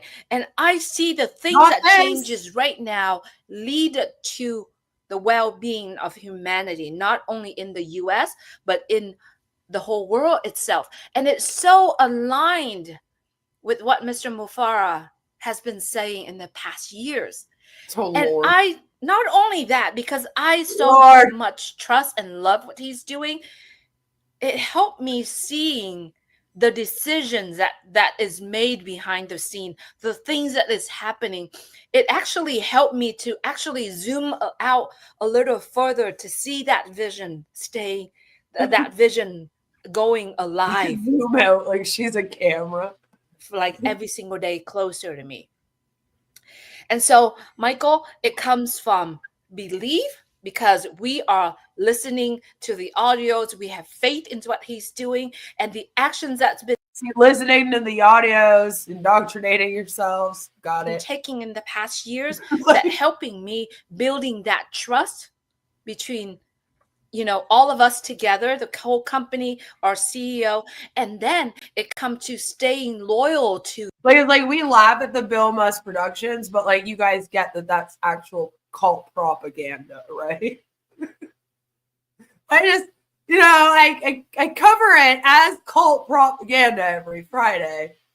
That's what we're really doing. But we laugh at it and kind of poke fun at it because it's awful. It's awful cult. Out of all the cults, it's the worst, and not because it's the most dangerous. That might be Jehovah's Witnesses propaganda to kids. That's the most dangerous, if you want my personal opinion. But it's like bad because, again, when you're watching it, you're like, this, who does this work on? That vision, right? But like you said, we do have our life, we have children to raise, we have all of that. No matter where we are, no matter what we do. And if you're Marty, you shush the children that you're raising while you're on the live streams. It's very frustrating. He seems to be doing it a lot more now. The recovering Hunbot watched him do it yesterday. And I don't know if it was like the first time she had seen it on like one of her reactions in a while. But she was just like, wow, what the, you know? And I was like, oh yeah, no, he does this every day. Every day. He stops to be like, Jacob, shh. Yeah, it gets so annoying. That hope, that dreams, that vision still staying alive. And that makes me feel very comfortable to say, it's okay if I can take a lower paying job. It's okay for me to do whatever it takes to help and keep my family alive, survive. Yes. Yes, you should be doing that. You should be doing that. And there was a time when I was first covering this back in like 2022 there, where, you know, people were kind of talking like, should we go get back to work? Should we get jobs? Blah, blah, blah. And Marty and Chris were like, no, it's coming. It's coming any day now. So again, you're the ones that put people in the mindset of they don't need to do anything to help themselves. And even I'd push it even further and say you even told them that they can't help themselves unless ONPASSIVE helps them. Like literally Marty and Chris have seriously told people the only hope that they have for a good life is ONPASSIVE launching with them being an OFounder. There is no other way for them to ever find happiness or success or get out of their current situations. That's what's being like put into all of their brains. Okay? Just constantly. They say it almost every day. So when you put that mindset into people, all right, then they're going to have that mindset. And like I said, you have them on a constant, like, sitting on the edge of their seat any minute now, heart thumping, you know, like, it must be awful. Every single day. It might be a window. You don't know. Everything's up in the air. Ash is just going to pop up out of nowhere one day and be like, the time is right now. Go, go, go. And if you're not online at the webinar when that happens and you don't see it, you might miss out on it. The amount of, like, FOMO with sunken cost fallacy and all the manipulation, like I keep saying, you have completely fucked with these people's heads over the past 6.5 years. And here's the thing. Anyone that's an OFounder right now has been in since at least June of 2022. All right, the last sign up, if there were any in June of 2022, I don't know. But the last sign up would have been then. And then that's when Ash shut down the registrations. I covered it. Because it was like, oh, wow, that's interesting. So, you know, that was happening. Now, with that in mind, that's a long time to be in this thing and be told that every day, right? And be manipulated and, again, pushed and pulled in every fucking direction because they contradict each other daily. Nobody knows what to think or believe in this thing half the time. All they know is that it's coming soon and Ash Mufara is their friend. Like, that's it. They're like, that I could be sure of. My name is Ash Mufara, and I'm your friend. Don't listen to the naysayers, and that's about all that they can really hold on to here. Everything else seems to be, like, up in the fucking air or contradictory, which, again, helps in the manipulation. Like, it's annoying, but it helps if people are confused. They're easier to manipulate. Ash's prime goal to fool people into thinking he has over 1 million members changed into stealing $108 million. Yeah. Pretty much. Dane says, Michael Williams is promoting Binance, so he's not too loyal to Ash. Really? Really? Could you let me know where to find that or send it to me in my email? That would be quite interesting. I think he blocked me because I yelled at him. Can't find him on social medias like I used to. I don't know. But, yeah, I would like to see that because that would be especially funny with his speech that he did in this very webinar we're watching. You know? No friend of mine, that's right. That friend also says, will terminate you. That is very true. It's very true. Oh, no, I don't have that one in here either. Oh, what a shame. Give me a second. I'll find it. We'll get it. I'll have it. It's pretty short, that one. I have them in a folder entitled ONPASSIVE Psychoness. We will terminate you without a notice. You're gone.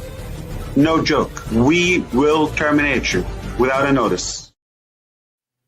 There we go. Ash finding members in Vibe, priceless. And I don't even know if he found them, but Gersminder has definitely let him know that they're jumping ship. Apparently, he's very worried about it. So, you know, he had to let Ash know and be like, what do we do? Help. But yet, I am still loyal to that vision and protecting it as well. And to me, That's why this is happening, I feel like. trust, believe, loyal, and protections go all together. And that's why it makes this discussion today so meaningful to us, Michael.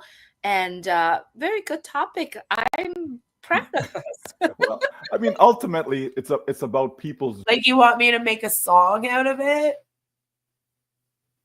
Don't tempt me. I will make a song out of it. You know that I can make a song out of it. I know. I'll do it. Just say the word, Scam Chan. Say the word, and I'll make the Terminate You song. I will. Dreams, Julie. It's about their dreams. It's about their aspirations. I know. Do you know what, though? That's the thing. There is no good reason to remain loyal, and they don't even really list any off. That's what's so frustrating about this, too, is that they're not even like, stay loyal to Ash because. And the closest they get is they'll be like, oh, he sacrificed so much for us. So because of that, now you have to be loyal to him, even if he doesn't do anything. But then again, I'm like, okay, but what did he sacrifice? Like, what the fuck does that mean, you know? Like, could you maybe elaborate a bit? What was the sacrifices that he did? Because, like, everything about ONPASSIVE are things that he did. Like, break the law, not register the securities, pocket the $108 million. Like, I'm kind of like, what sacrificing did he do? I wish that I could sacrifice by pocketing $108 million. Lord, is that what sacrificing means? You know, like, what? What? So it's like, why? Why do they have to remain loyal when he can't even do one fucking thing that he has said he would do? Not even one. Like what for? This is a one-way street, it seems like. I don't like it. All right, I'll do it. It's funny how they ramp up their stay loyal messaging when a new scam comes along. It happened a little bit with Live Good and now Vibe. Sadly, not many scams that had a chance started recently, right? A lot of them are shutting down. He had the money, but then the Dubai Finance Commission froze the money. That's right. I wanted to swim through it, but in real life, I avoid touching notes or coins, even pre-COVID. Yeah, don't do that. Money is dirty. I'm just saying. Amount should be more. Well, it's not more, actually. The amount is the amount that he took. The SEC checked it out. We thought that he might have pocketed the commission. Because I was like, where did they go? And then he tried to state that they were stolen. And I was like, well, that doesn't really make sense. like who stole them? Like, is he trying to say that Muhammad Kamal stole them? Because, like, that's not when he left.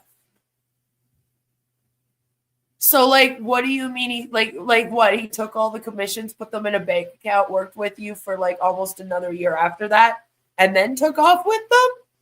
Because you would have let them stay in the bank account if you had access to them, right? Or he had access. And that's why I was always kind of like, what happened with the money? Either the merchant has it or something else happened. And I thought they probably did have to pay a deposit because that makes sense based on what their business was, especially with the 100% commissions returned right back, and how merchants and payment processors just work, how they work. It being a new company, this being the first like purchasing happening with it, with everything that I looked into about how they all work, it made sense that they probably asked for some kind of security deposit for the O-Connect payments or commissions. Probably the commissions. Because remember, 100% was supposed to be returned. So think, the payment processor is like, so wait, everyone's buying a product and then you want us to give them back the cost of the product, but as a commission. And like, you know, saying that sounds ridiculous, right? right? And this, like, companies don't do 100% back commission. So what would be the point? Why not just give the product for free? Right? I mean, that's just, what's the fucking point in that? That's just stupid at that point. So you get it for free for a month. What do you mean? Like, you know, it's just very strange. So that was all very weird. But then I always kind of questioned, like, what the hell happened to the money? Because I was like, did he, like, take it from Muhammad Kamal and then put it in his bank account like he did with the 108 million? I mean, like, what's going on? And I figured we probably wouldn't find out much about it until the SEC case, which I was fine with. I was like, you know, I can wait. I have patience. So I was like, you know, if I don't find out what happened to the commission money until the SEC case, I'm good with that. But now with what the recovering Hunbot released and the proof she showed that the account was frozen, which was yesterday's live stream, go check it out if you didn't over on her channel. Then I'm like, well, yeah, that makes actually perfect sense. That's where it went. Like, perfect. All right, thank you. You know, because like I didn't have that proof. That proof is hers and hers alone. I didn't have anything to do with that. I knew about Ahmad. I knew about the new company. I knew about all that mainly because of my research into things. And then I had it confirmed and stuff by people. And then, yeah. But I didn't know where the money went. I was very, very transparent about that myself. We talked about it many times. So then I was like, that makes sense. And now it also kind of makes sense why Ash has a bunch of crypto just sitting in accounts too, by the way. But yeah, so there's that. I like knowing. But I'm fine also wondering. I like the journey. We're on a journey, you know? We're on a journey over here too. The great wealth transfer to Ash. The founders can wait. Well, see, that's what I mean. Like, I was like, there's no way that he would have just let Muhammad Kamal hold on to it. Right? But then it makes sense. What do you know? Do you have another option that is better than ONPASSIVE? If not, why are you making a lot of noise? I'm telling the truth about a company that is being sued by the SEC and called a fraudulent pyramid scheme that I already felt was a scam before that happened because I'm that good. No, I'm just joking. But I don't know what you want me to do because this is a cult. I'm not sure, Joe, if I'm supposed to be like, may I offer you Scientology? Maybe you'd like to join the Jehovah's Witnesses. Maybe you would like Amway. Like, because I'm not going to do that. I'm not going to do that. I never went seeking out people to tell them that I was going to change their lives. Okay? That's never what I was about over here. What I do is I advocate for the public and the consumers,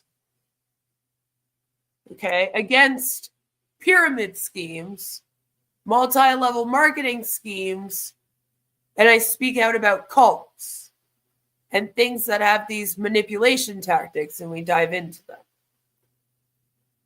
So I'm not sure what you mean by do I have another option?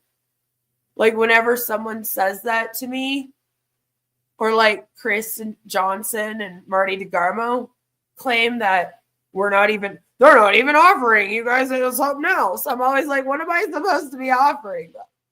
I offer the truth and then the ability to learn about the manipulation tactics. You know, maybe it could help you start your journey on deprogramming yourself from believing in things like this that are going to lie to you like that and making you join groups that don't have your best interest in mind. That's all. That's what I offer. And you don't even have to give me money. You can fucking watch me for free. That's what I offer. But I'm not really sure. Whenever someone says that to me, I'm like, I don't know what that means. Like, am I supposed to? Have you ever heard of Mother God? Like, you know, like, what am I supposed to do? I don't understand what that is. Hello, Diamond Mummy says the mob would be a better option than ONPASSIVE, right? Right. Exactly. It's about what it is that they want out of life, right? That's what it's always is. Hey, right? Baron. It's not about me. It's not about you, right? It's about each individual and what they have and what they want for themselves and their families. And how do you go about getting that, right? Unfortunately, Julie, people let the system, right, lie to them year after year after year after year after year. People just fall into that system. People fall into this control mechanism. I know, they fall into these cults too. Like, you can't spread enough awareness. Where they don't think for themselves, right? And so they want... I know, think for yourself. Thank you. I've been using that hashtag. You been paying attention, Michael? The government to bail them out, right? They want more rules, more regulations, more control in their lives. Okay, and no, sweetie, no. See, you broke the ones that already exist. We're not asking for you to be regulated more. We don't need to. You're having a hard time with the normal laws and regulations. You didn't register properly. Ashton, not you. Not you specifically. When I say you, I mean like ONPASSIVE. You guys, you know, that the group, you. But Ash didn't register it. Okay? He didn't register the securities properly. He's basically selling a position on a pyramid scheme, and then there's no products. And the SEC is like, what the fuck is this? You know? That's what's going on. All right? And allegedly, they might have known about Ash before ONPASSIVE. Okay? They were on this one. So it's like, that's what the problem is. It's not like we're out here going, we need more laws and regulations. Do I think that MLM should be illegal like pyramid schemes? Yes. That would be nice. That would be nice. But at the same time, if you're having trouble following the laws as they are right now, so let's worry about actually following the laws that are already in existence before we go talking about new laws. All right, Michael? It wasn't always that way, right? You know, now you have politicians making $1 gazillion when back in the day, you know, it was a volunteer position.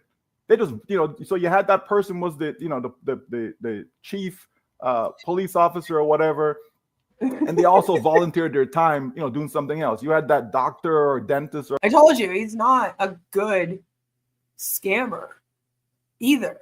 That's like part of the appeal of watching it too, is you're like, how the hell is this guy pulling this off? Or teacher, you know, and they volunteered their time, you know, to be the mayor of the town or whatever the case was, right?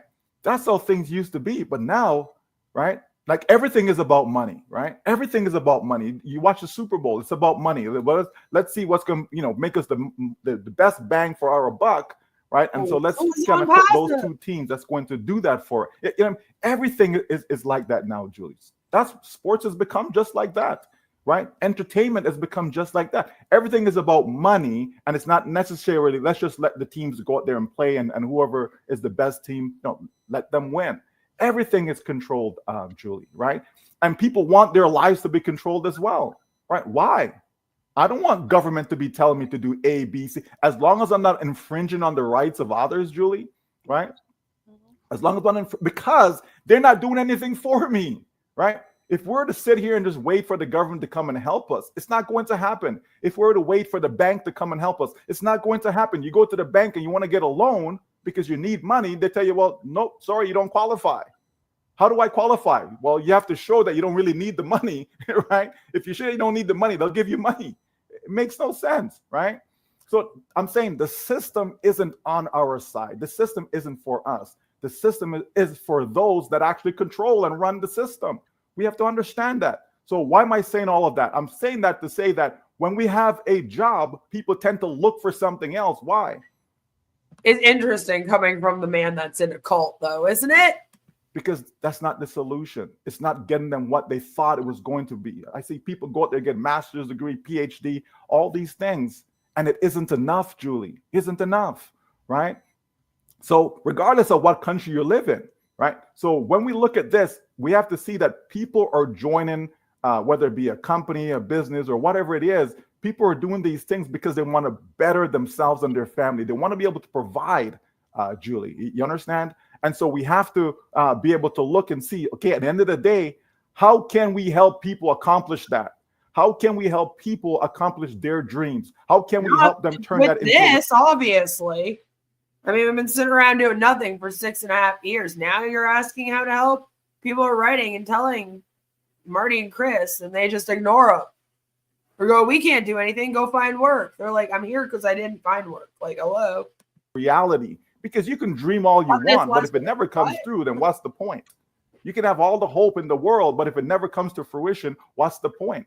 You understand? So we want to be able to have people come together, work together. It's what I've been saying, damn it. Right? Build a community together. That's what we've done here. We have a community of like-minded individuals that can benefit from each other, can learn from each other. So someone comes and says, well, you know what? I was thinking of opening up a corporation. And why does there have to be a cult that lies about having technology products? Like, why couldn't you just have like a friend group online? I don't understand. There may be someone that's within our community that can give them advice on how to do that. You understand? Oh, I'm looking for a home in this area, etc. I'm traveling to this destination. And then all of a sudden now that you know people in Papua New Guinea as an example, right? Okay, they'll be able to assist you and help you out and all these different things, right? The point is, when you come together as a community, Julie, you know, great things normally happen, okay? As long as you're focused on the right things, as long as you're looking at, you know, not being part of the corruption. I hope you're doing well right now, Joe. I know. I feel sad about it. Okay. But, you know, being part of that solution, you understand me? All right. And so as long as we can do that, Julie, then trust will have to play a role. It will have to play a role because you have to trust somebody. People. That was a fucking weird way to bring that back to the freaking topic at hand. I feel like that rant kind of went off the rails. And then it was like, that's why we have to trust people. You're like, oh yeah, that's what we were talking about. Jesus. You have a community of like-minded individuals. Yeah, I know. It's interesting that that's what he said, right? Who only play trivia every night and talk about what they will do if they ever become rich. Pretty much sums it up, yeah. Making money in ONPASSIVE will be like winning the lottery.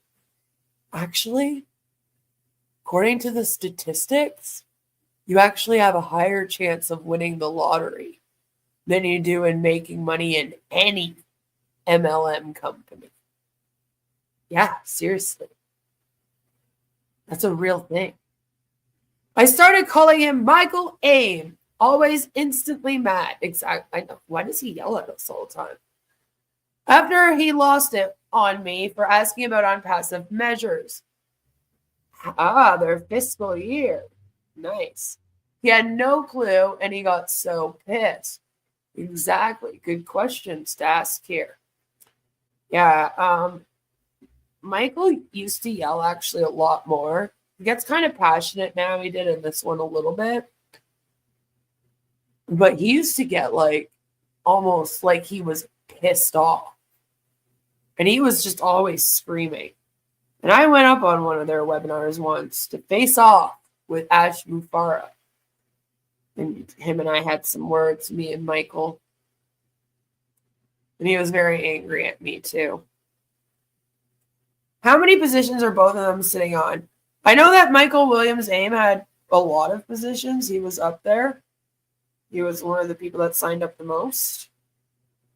When I went up on the webinar, I said that he had, I believe it was 2,000 people under him.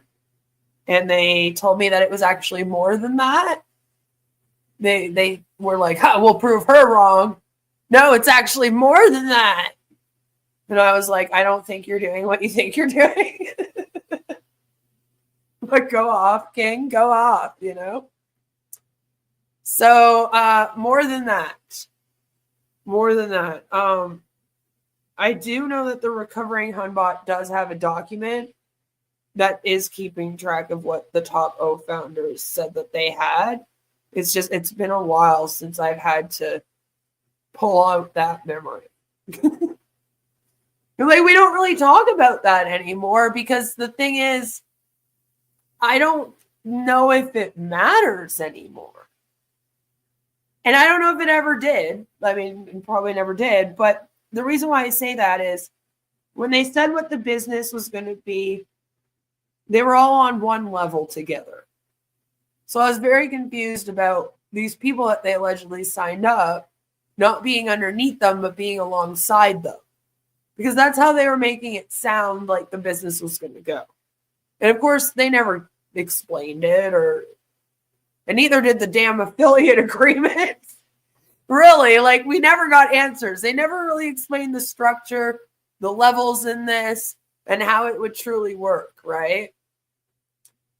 Like, you know, it's just like, what the hell?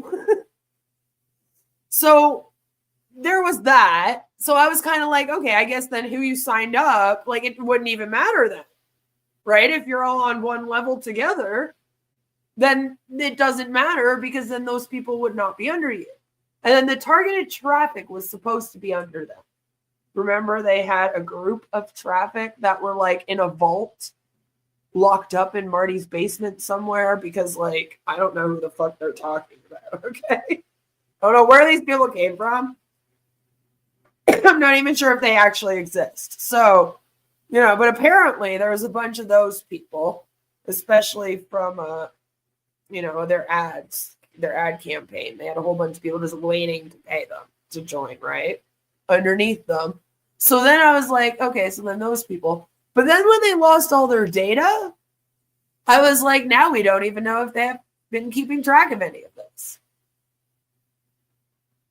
So it's like, I don't know if any of that even matters, to be honest. And I've told them this, and I've urged them to seek answers about that. But as we know, we don't do that in ONPASSIVE. We don't question anything. We don't seek answers, just trust, belief, stay loyal, protect, apparently. That's one. And I'm like, who are we protecting, Ash? Like, he should be good. He's a grown adult, you know? You know? I was there at that webinar, Queen. He folds under reasonable questioning and acts incredibly disrespectfully. Exactly. So at the end, I was like, I'm not going to get any answers here, so I'm just going to tell him off. The more positions you have, the more angry they sound. Yeah, pretty much. Because the more that they feel like they have to lose, right? Because then they built their dream team and they're in the 1% finally in an MLM, which is funny because there's a whole bunch of them that think they're in the 1%. And you're like, okay, the 1% isn't going to be that many of you, so maybe you should think about that, you know? But yeah, that's what they're thinking. They don't want to start over somewhere else. And if they've already taken a team from MLM to MLM to MLM, like Marty DeGarmo has, they don't want to switch again now. How would they do that now? Especially since they built a lot of their team. You know, it got bigger here in ONPASSIVE. So they're kind of like, how would I take those people out of here? You have to be loyal to Ash. That's what this is all about, I guess. The flat pyramid. That's right. The line. I was like, I have no clue how this is working. They never really explained it. And that's the thing, is that they never really explain it in their webinars either. Like, they don't really explain it. They're just like, oh, don't worry. If you're an OFounder, you're going to get rich. And there's going to be a whole bunch of people under you because of targeted traffic. That's how it will work. And you're like, okay, but like, how do the levels work? You know, What do you do in the business? Never talk about any of that. Just how we're going to save humanity. Seem to think that you can go through life and don't trust anyone at all. Even if you failed, even if people have disappointed you, you still have to trust someone in order to achieve your goals in life. That's just how it is, right? You're going to have to be loyal to someone, loyal to a company, loyal to an opportunity. All that plays a role, Julie, right? In order for you to get what it is that you ultimately want, right? You have to believe in what you're doing. If you don't believe in what you're doing, good luck with that, right? What's the point in doing it if you don't believe? You know what I mean, right? What is the point in doing this? Just tell me. So anything that I immerse myself into, Julie, those things have to be there. Absolutely have to be there, because that's how I conduct myself. That's how I run my life. That's what I teach, to my children, my family, right? Because it's important. It's important to be able to have the right set of people around you. Like you mentioned about having, the 5 individuals, right? No, because now Ash has allegedly told Gersminder that they're going to launch within the next 6 months. So they haven't failed. They're about to launch. What do you mean, Scam Chan? Jeez. All right, this thing's going to pop off. Boom, baby. And help influence your life. That's important. So in other words, that's telling me that you can't go through life by yourself. It just doesn't work. It doesn't work. But also, we can't have blind trust either. Oh, you don't say. Interesting. Is that reverse psychology? You understand me, right? I trust someone as long as they give me, the reasons to trust them, right? If they're sending all the wrong signals, Julie, why would I continue to trust? It would make no sense. Yeah, and I have no clue, Scam Chan, if Ash actually told him that, or if he just decided that because Ash was so relaxed and happy. But trust me, if you go and look at Gersminder's new message, and you just look it up on YouTube here, there's going to be a whole bunch of videos by OFounders saying that that's what was said and celebrating. And I'm going insane.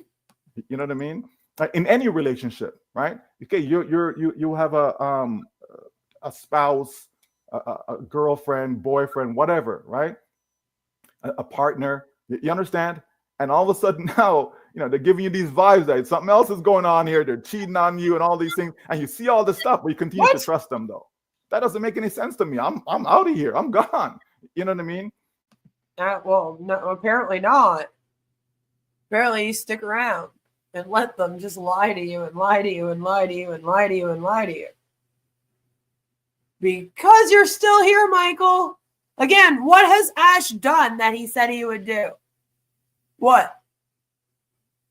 He said in 2020 that he had all the products done. All 50 products done and ready to go. Obviously, that was a lie. You've been getting lied to for years. And you're like, it's fine. It's cool. Just hang out, Lord. So I'm just saying that people have to understand that when it comes to business, yes. No, Gersminder texted Ash, and Ash is so busy that he immediately called Gersminder to have a 20-minute phone conversation. And I was like, for someone that's allegedly so busy, he seems to be able to drop whatever he's doing to respond to their text messages, to call them up on the phone, to appear on a webinar allegedly at the drop of a hat if they're like, hey, we really, really need you. You said you had an update. Come give the update, please, Yes, trust is involved. When it comes to business, it doesn't mean that you must be, be loyal to a fault whereby it's detrimental to yourself and your family. Not at all. And not because you decide to engage in something else, it does not mean that you are not loyal, right? So people have to understand and know the difference. And you have to govern your household. Because at the end of the day, unless somebody outside your household is paying your bills, you know what I mean? They don't really have a say what goes on inside your household. People have to understand that, right? And so no one should want to control you. Yeah, he told Ash that the OFounders were addicted to him. And Ash said, "Could you tell me that again?" And he was like so proud to share that with us all. And I was like, that's worrisome behavior. Then he was like, yeah. And then I told him about how we all want to see him. We're addicted to his face. And I was like, oh my. Oh, that's worrisome. So again, just, if you are questioning if Ash likes the praise, feel like you got your answer. Really likes to hear about it. Gross repeatedly, followers are addicted to see Ash. Yep. And addicted to his face, he said. His exact words. Addicted to seeing his face. I was like, wow. I don't know if that's how I would have put it. It's not really addicting. His face. It's not that they're addicted to see Ash. It's that, like, he's kind of the last hope, allegedly, for this company to be successful. So, they're just, like, desperate is more the word. They're desperate to see Ash. Yeah, he said, say it again. He wanted to hear it twice. He was so happy to hear that. So I was like, oh, wow, that's very worrisome. To say We're just embracing that it's a cult at this point is what they're doing. you can do A or you can do B. No one, and I mean no one, should want to control you to tell you you can't do this or you can't do that. Mr. Level said it's just as bad as Mike Ellis saying, I can see Ash's face all day. It is. It is. Unless they want to pay your bills, Julie.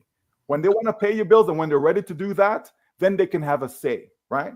Just like your boss. You go to work and you have a boss. Okay, if your boss is paying you, they're going to have a say in what time you come to work, when you get to leave, and so on, right?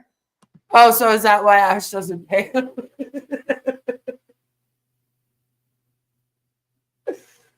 Ash doesn't pay his employees? I'm just saying. But if they're not paying you, well, you can just walk out anytime you want, right? If they're not paying. Well, apparently not, because, they walked out, they went on strike, and Ash was still pretty upset about it. So You understand, right? So we just have to, you? Don't get confused, folks. Just realize that at the end of the day, we're all here to do what? To help each other, right? To help each other to go in a positive direction, to have. But what does that mean? Like, you're all like, oh, well, people will need money while they're waiting around for ONPASSIVE to make them a millionaire.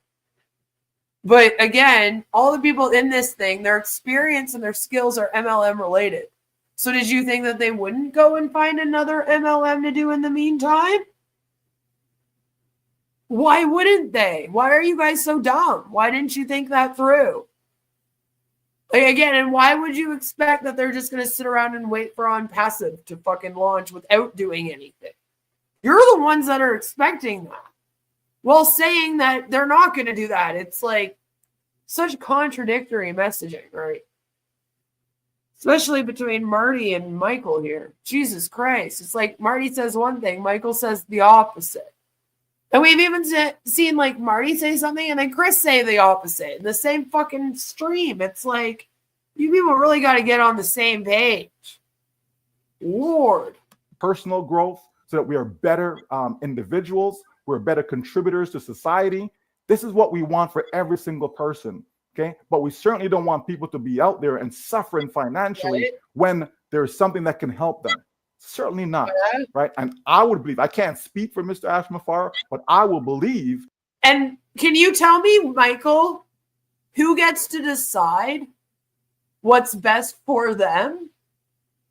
Because apparently Chris wants people to call him up and ask permission to join something first.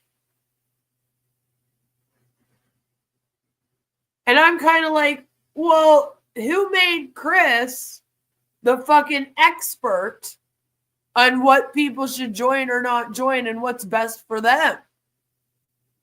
You know? What the heck, you know? So why do you get to decide what is best for them? What if they feel like Vibe is the best choice for them right now? Because they're Engineer Mike and Dr. Benny.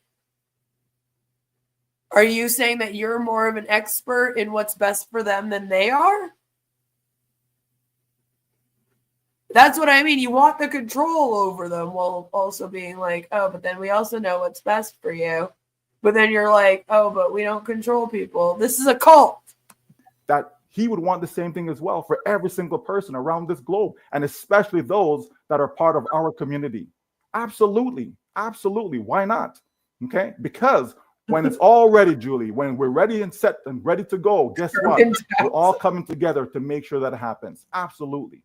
Okay. So I stand right with Mr. Ashma Farah. I stand with our great founders. Okay. And I support every single one of them because I want to see them succeed at the end of the day. Absolutely, Michael. And I think we've really bring this topic on to say that there's trust, loyalty, belief, and protections here in this great company. What are the protections that Ash is providing to the people of ONPASSIVE? Is he like their bodyguard now or something? Like, what are you talking about? Do you think he's going to protect you legally when they come to depose you, Julie and Michael? What if they want to do that? You don't know. Or do you? I don't know. Maybe you do know. Maybe you did get a letter. I don't know. Maybe they've already contacted you. I don't know.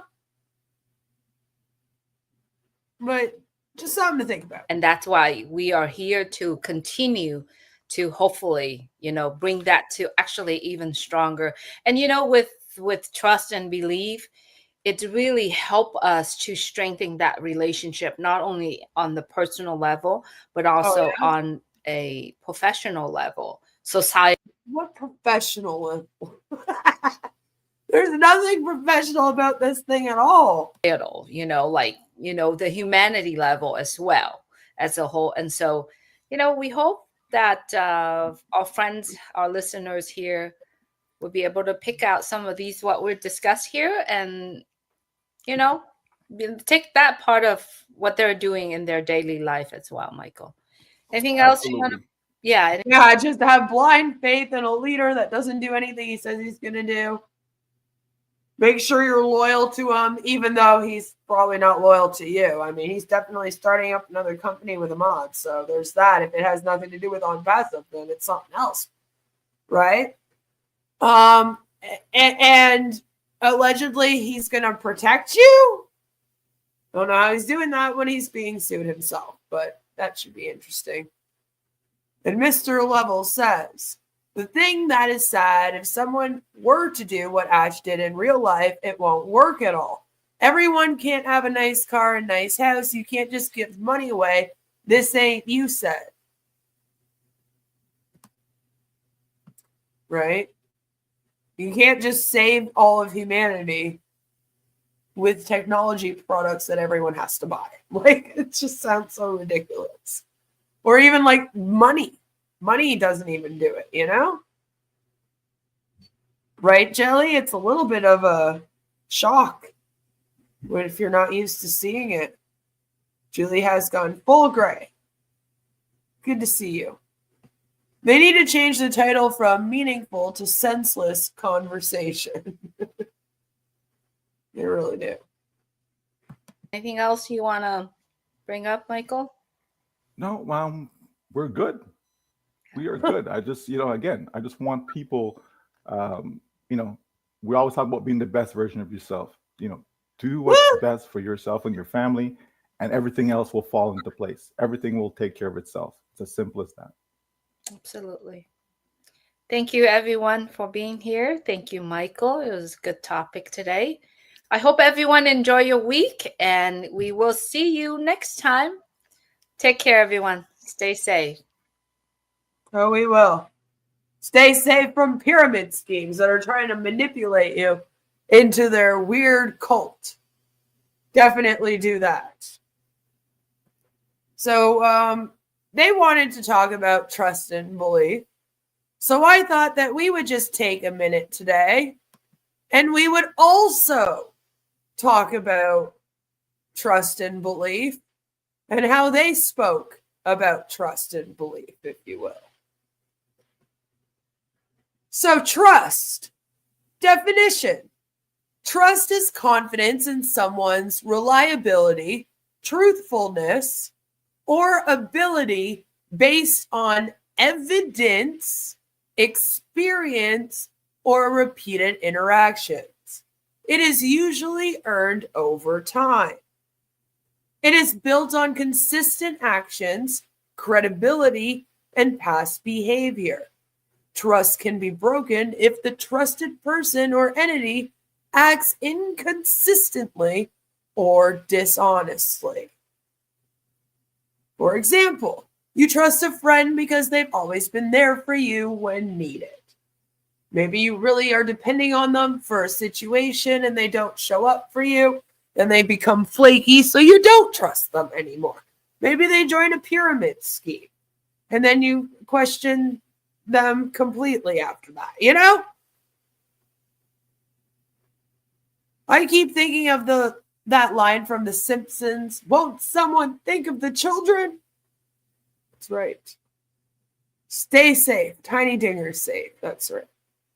There was a topic? Yes, there's always a topic. I'm going to try. So that is what trust is. Belief. What is belief? Belief is the acceptance of something as true, often without evidence or proof. You see the difference here? It is more about faith and conviction. You might argue so is the belief in ONPASSIVE. It is based on personal values, perceptions, or teachings rather than tangible proof.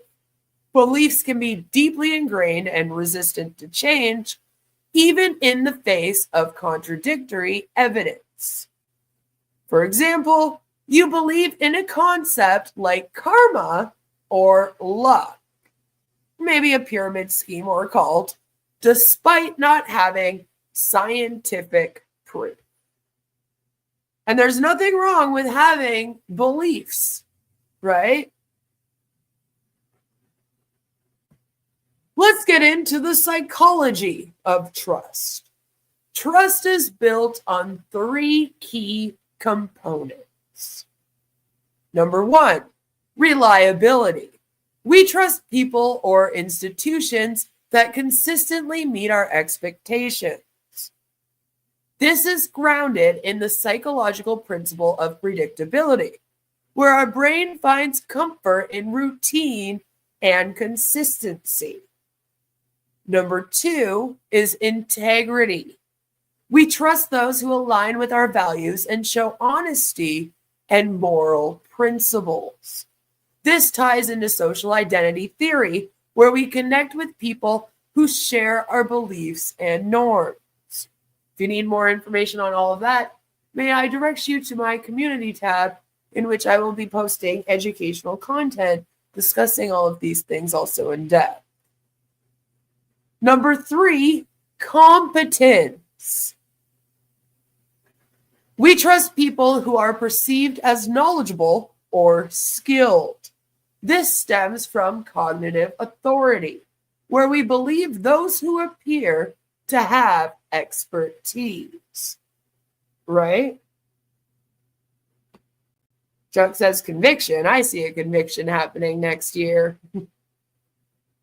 So one must ask themselves, is Ash actually reliable?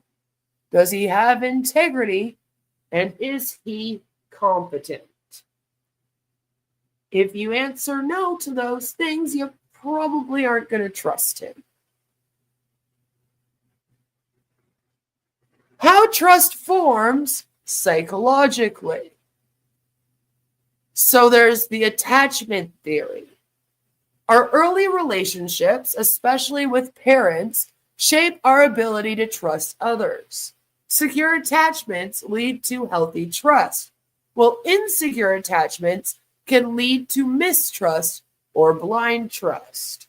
It's good to be aware of these things within yourself. Reciprocity norm.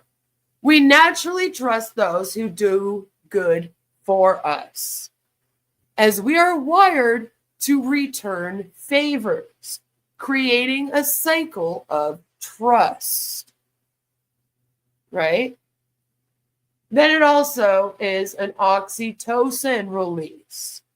Known as the love hormone, oxytocin is released in our brains when we experience positive social interactions, increasing feelings of trust and bonding, which again, helpful for cults, right? Now let's get into the psychology of belief. Belief is more emotionally driven and rooted in cognitive processes. Number one is cognitive dissonance. When faced with conflicting information, we feel discomfort. To reduce this, we adjust our beliefs to align with our actions or prior knowledge, even if it means ignoring facts. So us over here, we might, see Ash as a scammer and know that he hasn't done anything that he said he would do. So we're not going to trust him. But for people in ONPASSIVE, their experience would be that he is amazing and that eventually he's going to do what he says he'll do. So that can also create issues, right, with their belief in him. The second one is confirmation bias. We seek information that supports our existing beliefs and ignore contradictory evidence, reinforcing our worldview. And you have to be very kind of aware of this. Number 3 is social proof. We are influenced by others, especially in ambiguous situations. If many people believe something, we are more likely to believe it too, as it feels safer to conform, especially if you're in a group setting like a cult, right? You're going to look to what does the cult believe. It isn't about what the world believes anymore. It becomes more about what the cult believes. What do the members believe? Most of them believe that Ash is going to do what he says he's going to do. So they should have trust in him. That's kind of how they'll frame it in their minds. Why we believe without evidence, as I'm sure a lot of you are constantly asking. Randy Marsh knows a thing or two about integrity. If you know, you know. Neuro-linguistic programming. Maybe a little bit. There's real scientific proofs for these topics in quantum physics, quantum consciousness, and quantum entanglement and quantum mechanics. All right, then. You heard it here first. So why we believe without evidence? For emotional comfort. Beliefs provide a sense of security and purpose, helping us make sense of the world. Identity and group belonging. We adopt beliefs that align with our social groups to maintain acceptance and avoid social rejection, linked to social identity theory. And cognitive economy. Our brains prefer mental shortcuts, heuristics, to save energy. Believing authority figures without questioning is one such shortcut. And sometimes you should be questioning authority, So it's good to understand all of these things, and it's good to understand how your brain works and how it filters information and how beliefs work and how you decide what to believe in. How does all of this shit apply to cults, though, Queen? Why are you doing this presentation? Most of you probably already know this information that I'm telling you. And it's because cults exploit the fine line between trust and belief to control its members. And I feel like that's a little bit of what's going on over here, not just with Julie and Michael, but with all of them. Although that was quite the example, let me tell you. So the first way they do this is building trust to seed beliefs. Cult leaders initially work to build trust by appearing reliable, caring, and charismatic. They provide emotional support, a sense of community, and validation to create a feeling of safety and loyalty. So it's interesting that we keep talking about trust, belief, and then they also brought up loyalty and protection. Once trust is established, they introduce beliefs that may seem harmless at first, but gradually become more extreme. Be careful what you're being desensitized to, you know? Since trust has been built, members are more likely to accept these beliefs without questioning. Number 2, from trust to blind faith. Once again, I believe what Julie and Michael are actually talking about is blind faith and not trust. Over time, cult leaders shift followers from trust to blind belief. They do this by presenting themselves as infallible or divinely guided, which Ash has done. No one can stop us. Only God can stop us. But God sent me to start ONPASSIVE to save all of humanity for all of you. So, of course, God's not going to stop us. We'll do or die. These are all things he's been saying. Members then stop requiring evidence or logical reasoning, believing whatever the leader says out of faith. This is where trust is transformed into unquestioning loyalty and obedience, which is why they don't push back or ask questions, right? Number 3, exploiting cognitive dissonance. Cults manipulate cognitive dissonance, which is already confusing enough, okay? The mental discomfort from holding conflicting beliefs to strengthen their belief systems. When a prophecy fails or a promise isn't kept, the leader rationalizes it in a way that reinforces faith rather than shattering trust. And then the members also do that, right? Especially the high ups, people like Julie and Michael. Followers, having invested so much, that sunken cost fallacy, experience cognitive dissonance and choose to believe even more deeply to justify their commitment, thus falling further into the cult's control. And this is coercive control.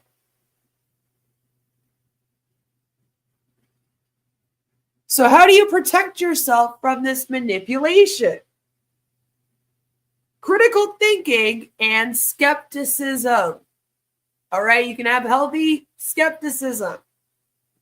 Question information sources.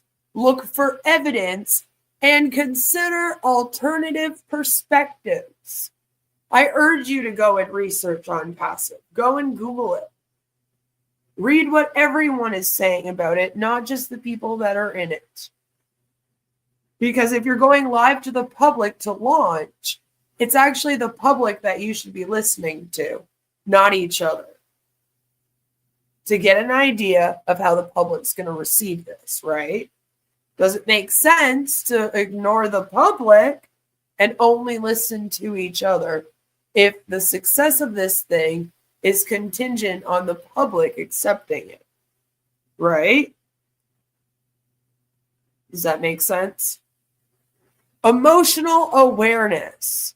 Recognize when beliefs are rooted in emotional comfort rather than facts. All right? We like facts here. Diverse social circles. Engaging with people holding different views reduces the risk of echo chambers and group think. I have a lot of people that get angry with me on the internet because I am not in a political party. And therefore, people in my chat may support Trump. You ask me why I don't delete people like that, why I don't turn people away. Well, number one, I'm not in the US, I'm in Canada. So, like, I'm sorry. Are you blocking people who like Trudeau? I don't think so. So, don't know why you're expecting more from me. Jeez. But also, it's because I like to engage with people that have differing viewpoints to mine. I also do not want to create any such echo chamber. It's also why I let ONPASSIVE OFounders come in and say their piece, and why oftentimes I'll show them going, I love Mr. Ashmu Farasar, Lord of the Internet. It's also a great example of how culty this thing is when somebody comes in here and says that. But it's like, I'm not going to not show it because they're in support of this thing. You know? I'll let them come in here. That's fine. I'm not here to create an echo chamber in my chat either. All right? The only people that I block are people that like go in real life with me and shit. And then they get all upset that I block them. And I'm like, well, what did you expect? That's stupid. So I'm not creating an echo chamber over here. And I suggest that you don't either. Stop turning friends away and family away because they don't have the same political views as you. Instead, try to find some mutual understanding of things with each other. Because I bet you have more in common with people than you actually realize. And maybe as a society, we aren't all as divided as it seems. That's all I ask. Educate yourself. The best way to protect yourself from manipulation tactics is to become aware of the manipulation tactics used, how to spot them, understand the psychology behind them, and then do your best to protect yourself and stay safe. A great way to start is by subscribing to this channel. I'll do my best to, talk about it as often as possible. Michael Williams Aim and Julie Nguyen discussing trust and belief in the context of ONPASSIVE is highly ironic and manipulative for several reasons. So let's discuss why it's ironic and hypocritical. ONPASSIVE's history of broken promises. All right. We love facts. That's right. We only deal with facts. Only deal with facts. Cognitive dissonance is a psychological disorder according to psychiatry. It can turn into one, yes. Depending on what we're discussing. Some might argue that, yeah. But we can get into mental health stuff later. Right now I'm trying to concentrate on the cult stuff.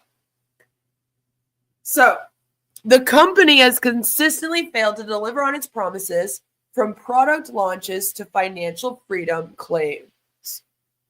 Talking about trust, when the company itself hasn't been trustworthy, is hypocritical. At the moment, nobody can register. There are no products being sold, and the company is being sued by the SEC and facing allegations of money laundering and organized crime.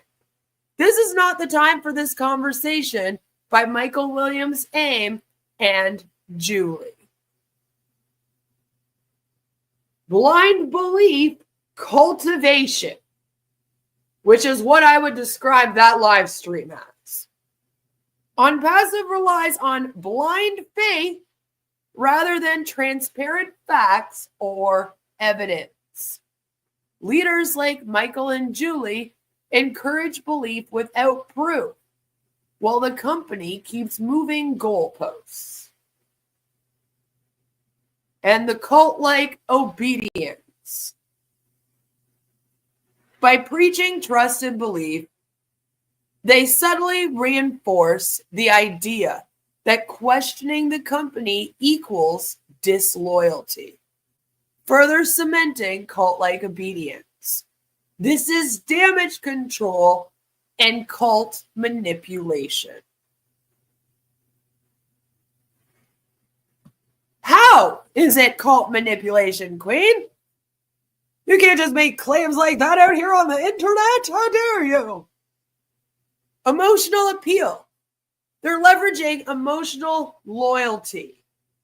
By discussing trust and belief, they make members feel guilty for doubting, ensuring emotional investment remains high. At this very moment, ONPASSIVE is solely based on emotional investment and sunk cost fallacy. That is what is holding it together over here. Cognitive dissonance reduction. Members facing doubts are experiencing cognitive dissonance, a conflict between their beliefs and reality. By emphasizing belief over evidence, they provide a mental escape from this discomfort. How can I trust someone? He keeps saying it's coming soon, but then years keep going by. Sometimes it's harder to, kind of face it. Right? A lot harder to face it. And they also tell the OFounders not to trust the naysayers. Oh, so that us versus them mentality, right? Social proof and groupthink. Publicly reaffirming their trust in ONPASSIVE pressures others to conform, using social proof to silence dissenting voices. Cultivating dependence. By framing belief as a virtue, especially the belief in Ash, right? Very specifically, the belief in Ash or the belief that ONPASSIVE will save all of humanity. Those ones especially.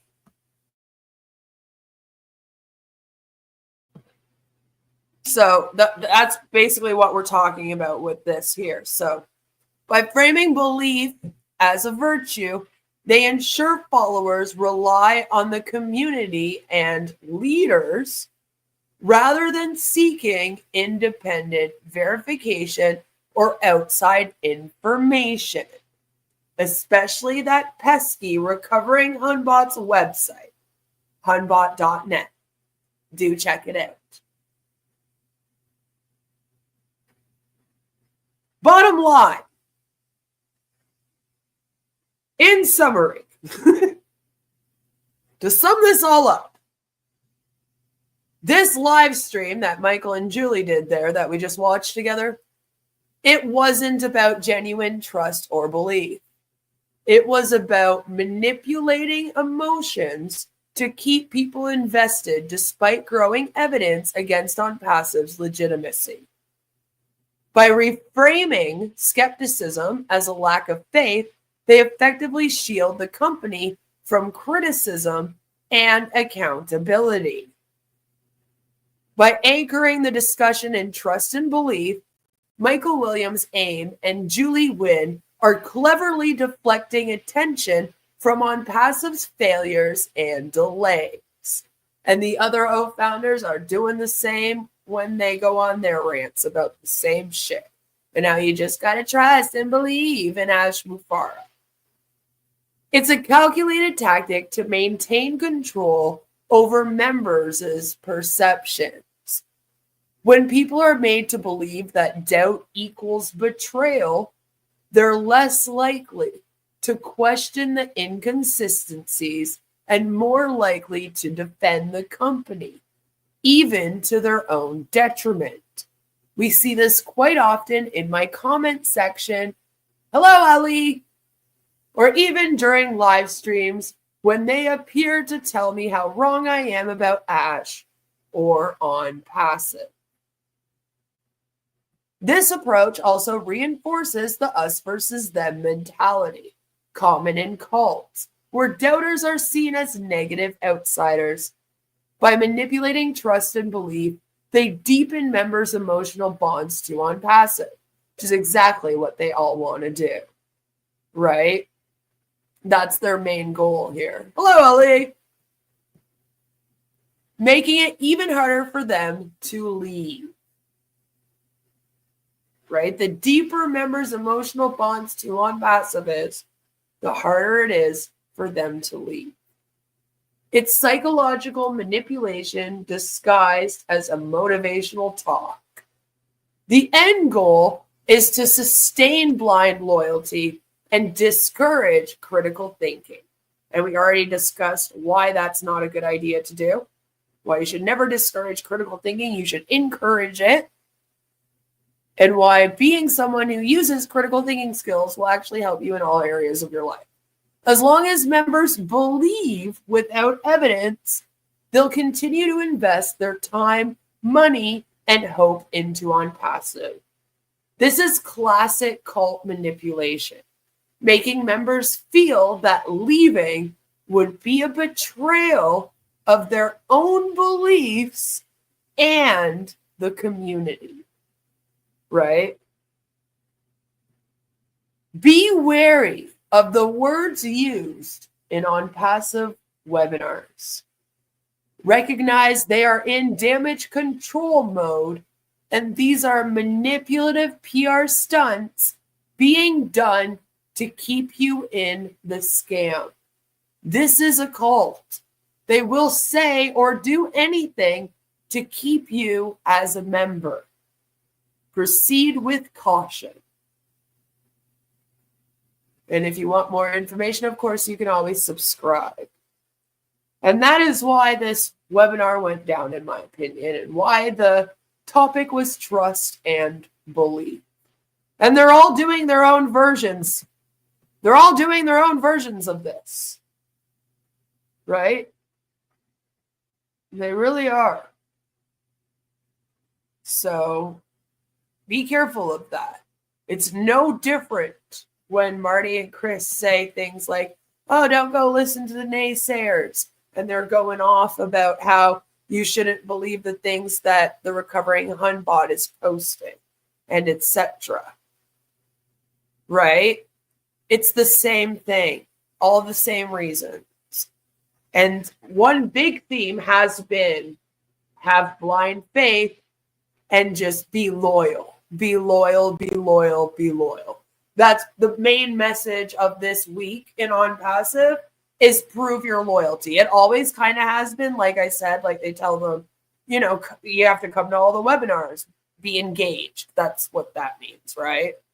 Be engaged. Engage, that means show your loyalty, prove your loyalty. And then those are the people that are going to get the big payouts here, they say, right? The ones that are engaged and loyal. So that this is all they're doing. It's all just manipulation to keep people in this thing because they realize that, yeah, people are doubting, especially since Ash isn't showing up to affirm their beliefs over and over again. See, they aren't addicted to Ash. That's not what it is. But when Ash shows up as the CEO and owner and as the one that says when things happen here, right, they do get almost a high off of it in a way. It gives them validation. Oh my God, yes, this is actually happening. Every time he shows his face, they feel that relief. And they haven't been getting that.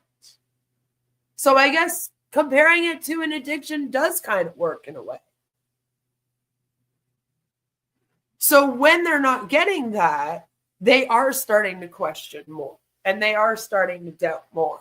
And then, like I said, when there's other ones that are popping up that are claiming to do the same things that are allegedly launching in 5 days, I'm sure that makes them question even more. Right? Because then that's the business standpoint of this. So it's almost like they're getting attacked at every single aspect of this thing. And they're freaking out. And they're like, oh my God, what if this is over and people are going to start fucking leaving now?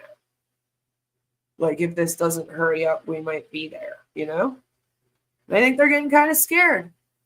Also, they have the depositions going on, which isn't a secret, right? So there's a lot of stuff going on that they're freaking out about. And they're just trying to save face. And this is the easiest way for them to do it. And allegedly it works. So hopefully these OFounders start waking up and stop letting it work. It's time to wake up, people. All right?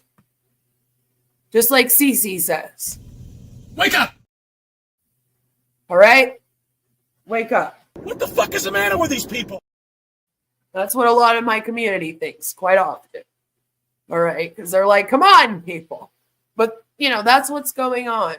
And the sunk cost fallacy are so strong with people in this thing. And I think that, you know, they know what they're doing. They're just adding to it constantly. It's pretty bad. They are being very deliberate, right? Might as well face it. You're addicted to Ash. I think they're just addicted to being validated that this is going to all happen for them. That's what it really is. And Ash showing up does that, you know? It does make sort of sense. 5 minutes so that I'm at the 3-hour mark. Is that what you're doing? We are so in it to win it. Jay on passive. So in it to win it. Mm-hmm. I don't know why, but I kind of do at the same time. It's that damn sunken cost fallacy, isn't it? And being in a cult. Shit. So yeah, that's all I got for you guys today. I just wanted to do that because I thought that would be more interesting than if we just sat here watching the Heroes webinar again. I figured if you want to do that, you can go over to the Recovering Hunbot and you can watch her cover it. I mean, I would say very similar things.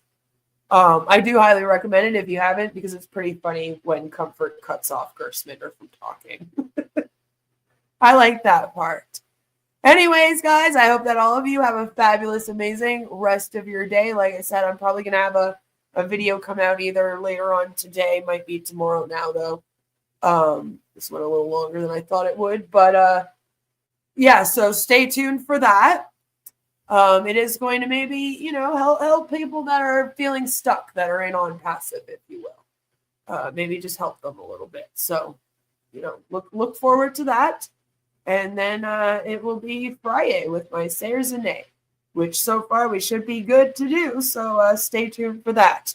I love all of your faces. And like always, we're in it to win it.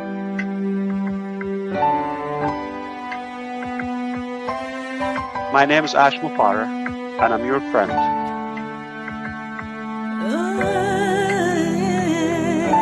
My name is Ash Mufara, and I'm your friend.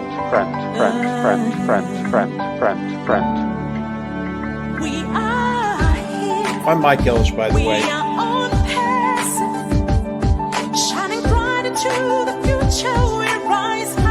Call me Reverend Jim Jones, okay? Let's go to Guyana, all right? No joke. If that's a call. Hey.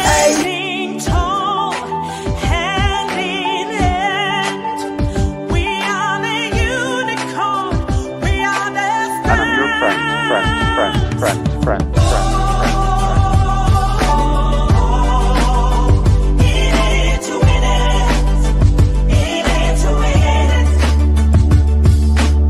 That negative YouTube channel has got more followers on it than I do on my own. It breaks my heart. And I'm your friend.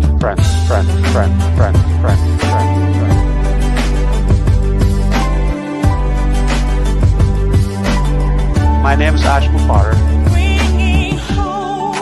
If you're rude, if you've been doubting or spying, or we know who you are. Stop going there. She wants to be the first to make us look silly. Yeah, Queen of Karma's on there asking for a debate. That's the lady I brought on. Her debate was 3 Minute Ash. And another Queen of Karma asking about why don't we answer the think we've answered that over and over again. I've been answering them all morning long. It's not the answer you want, but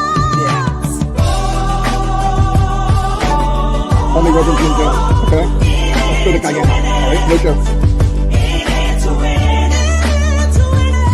All right, this is a great way to start your day. Come here and tune in to crazy men talking about their experiences.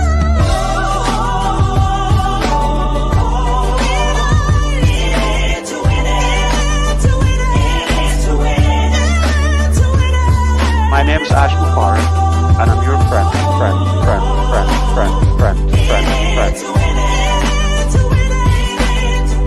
I'm Mike Ellis, by the way.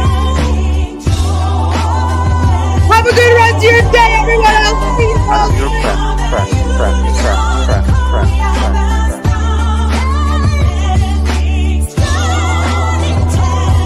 Take it away. Stop going there.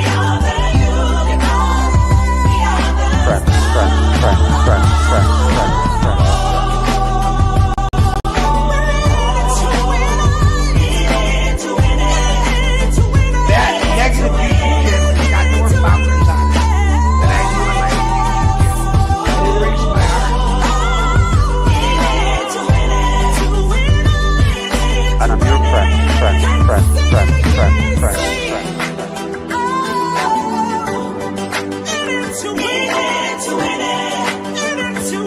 My name is Ash Mubarak.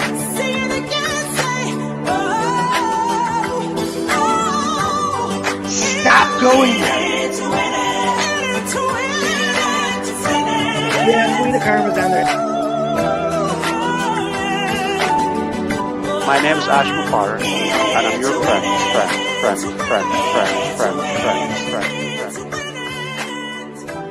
Let's go to Cayenne.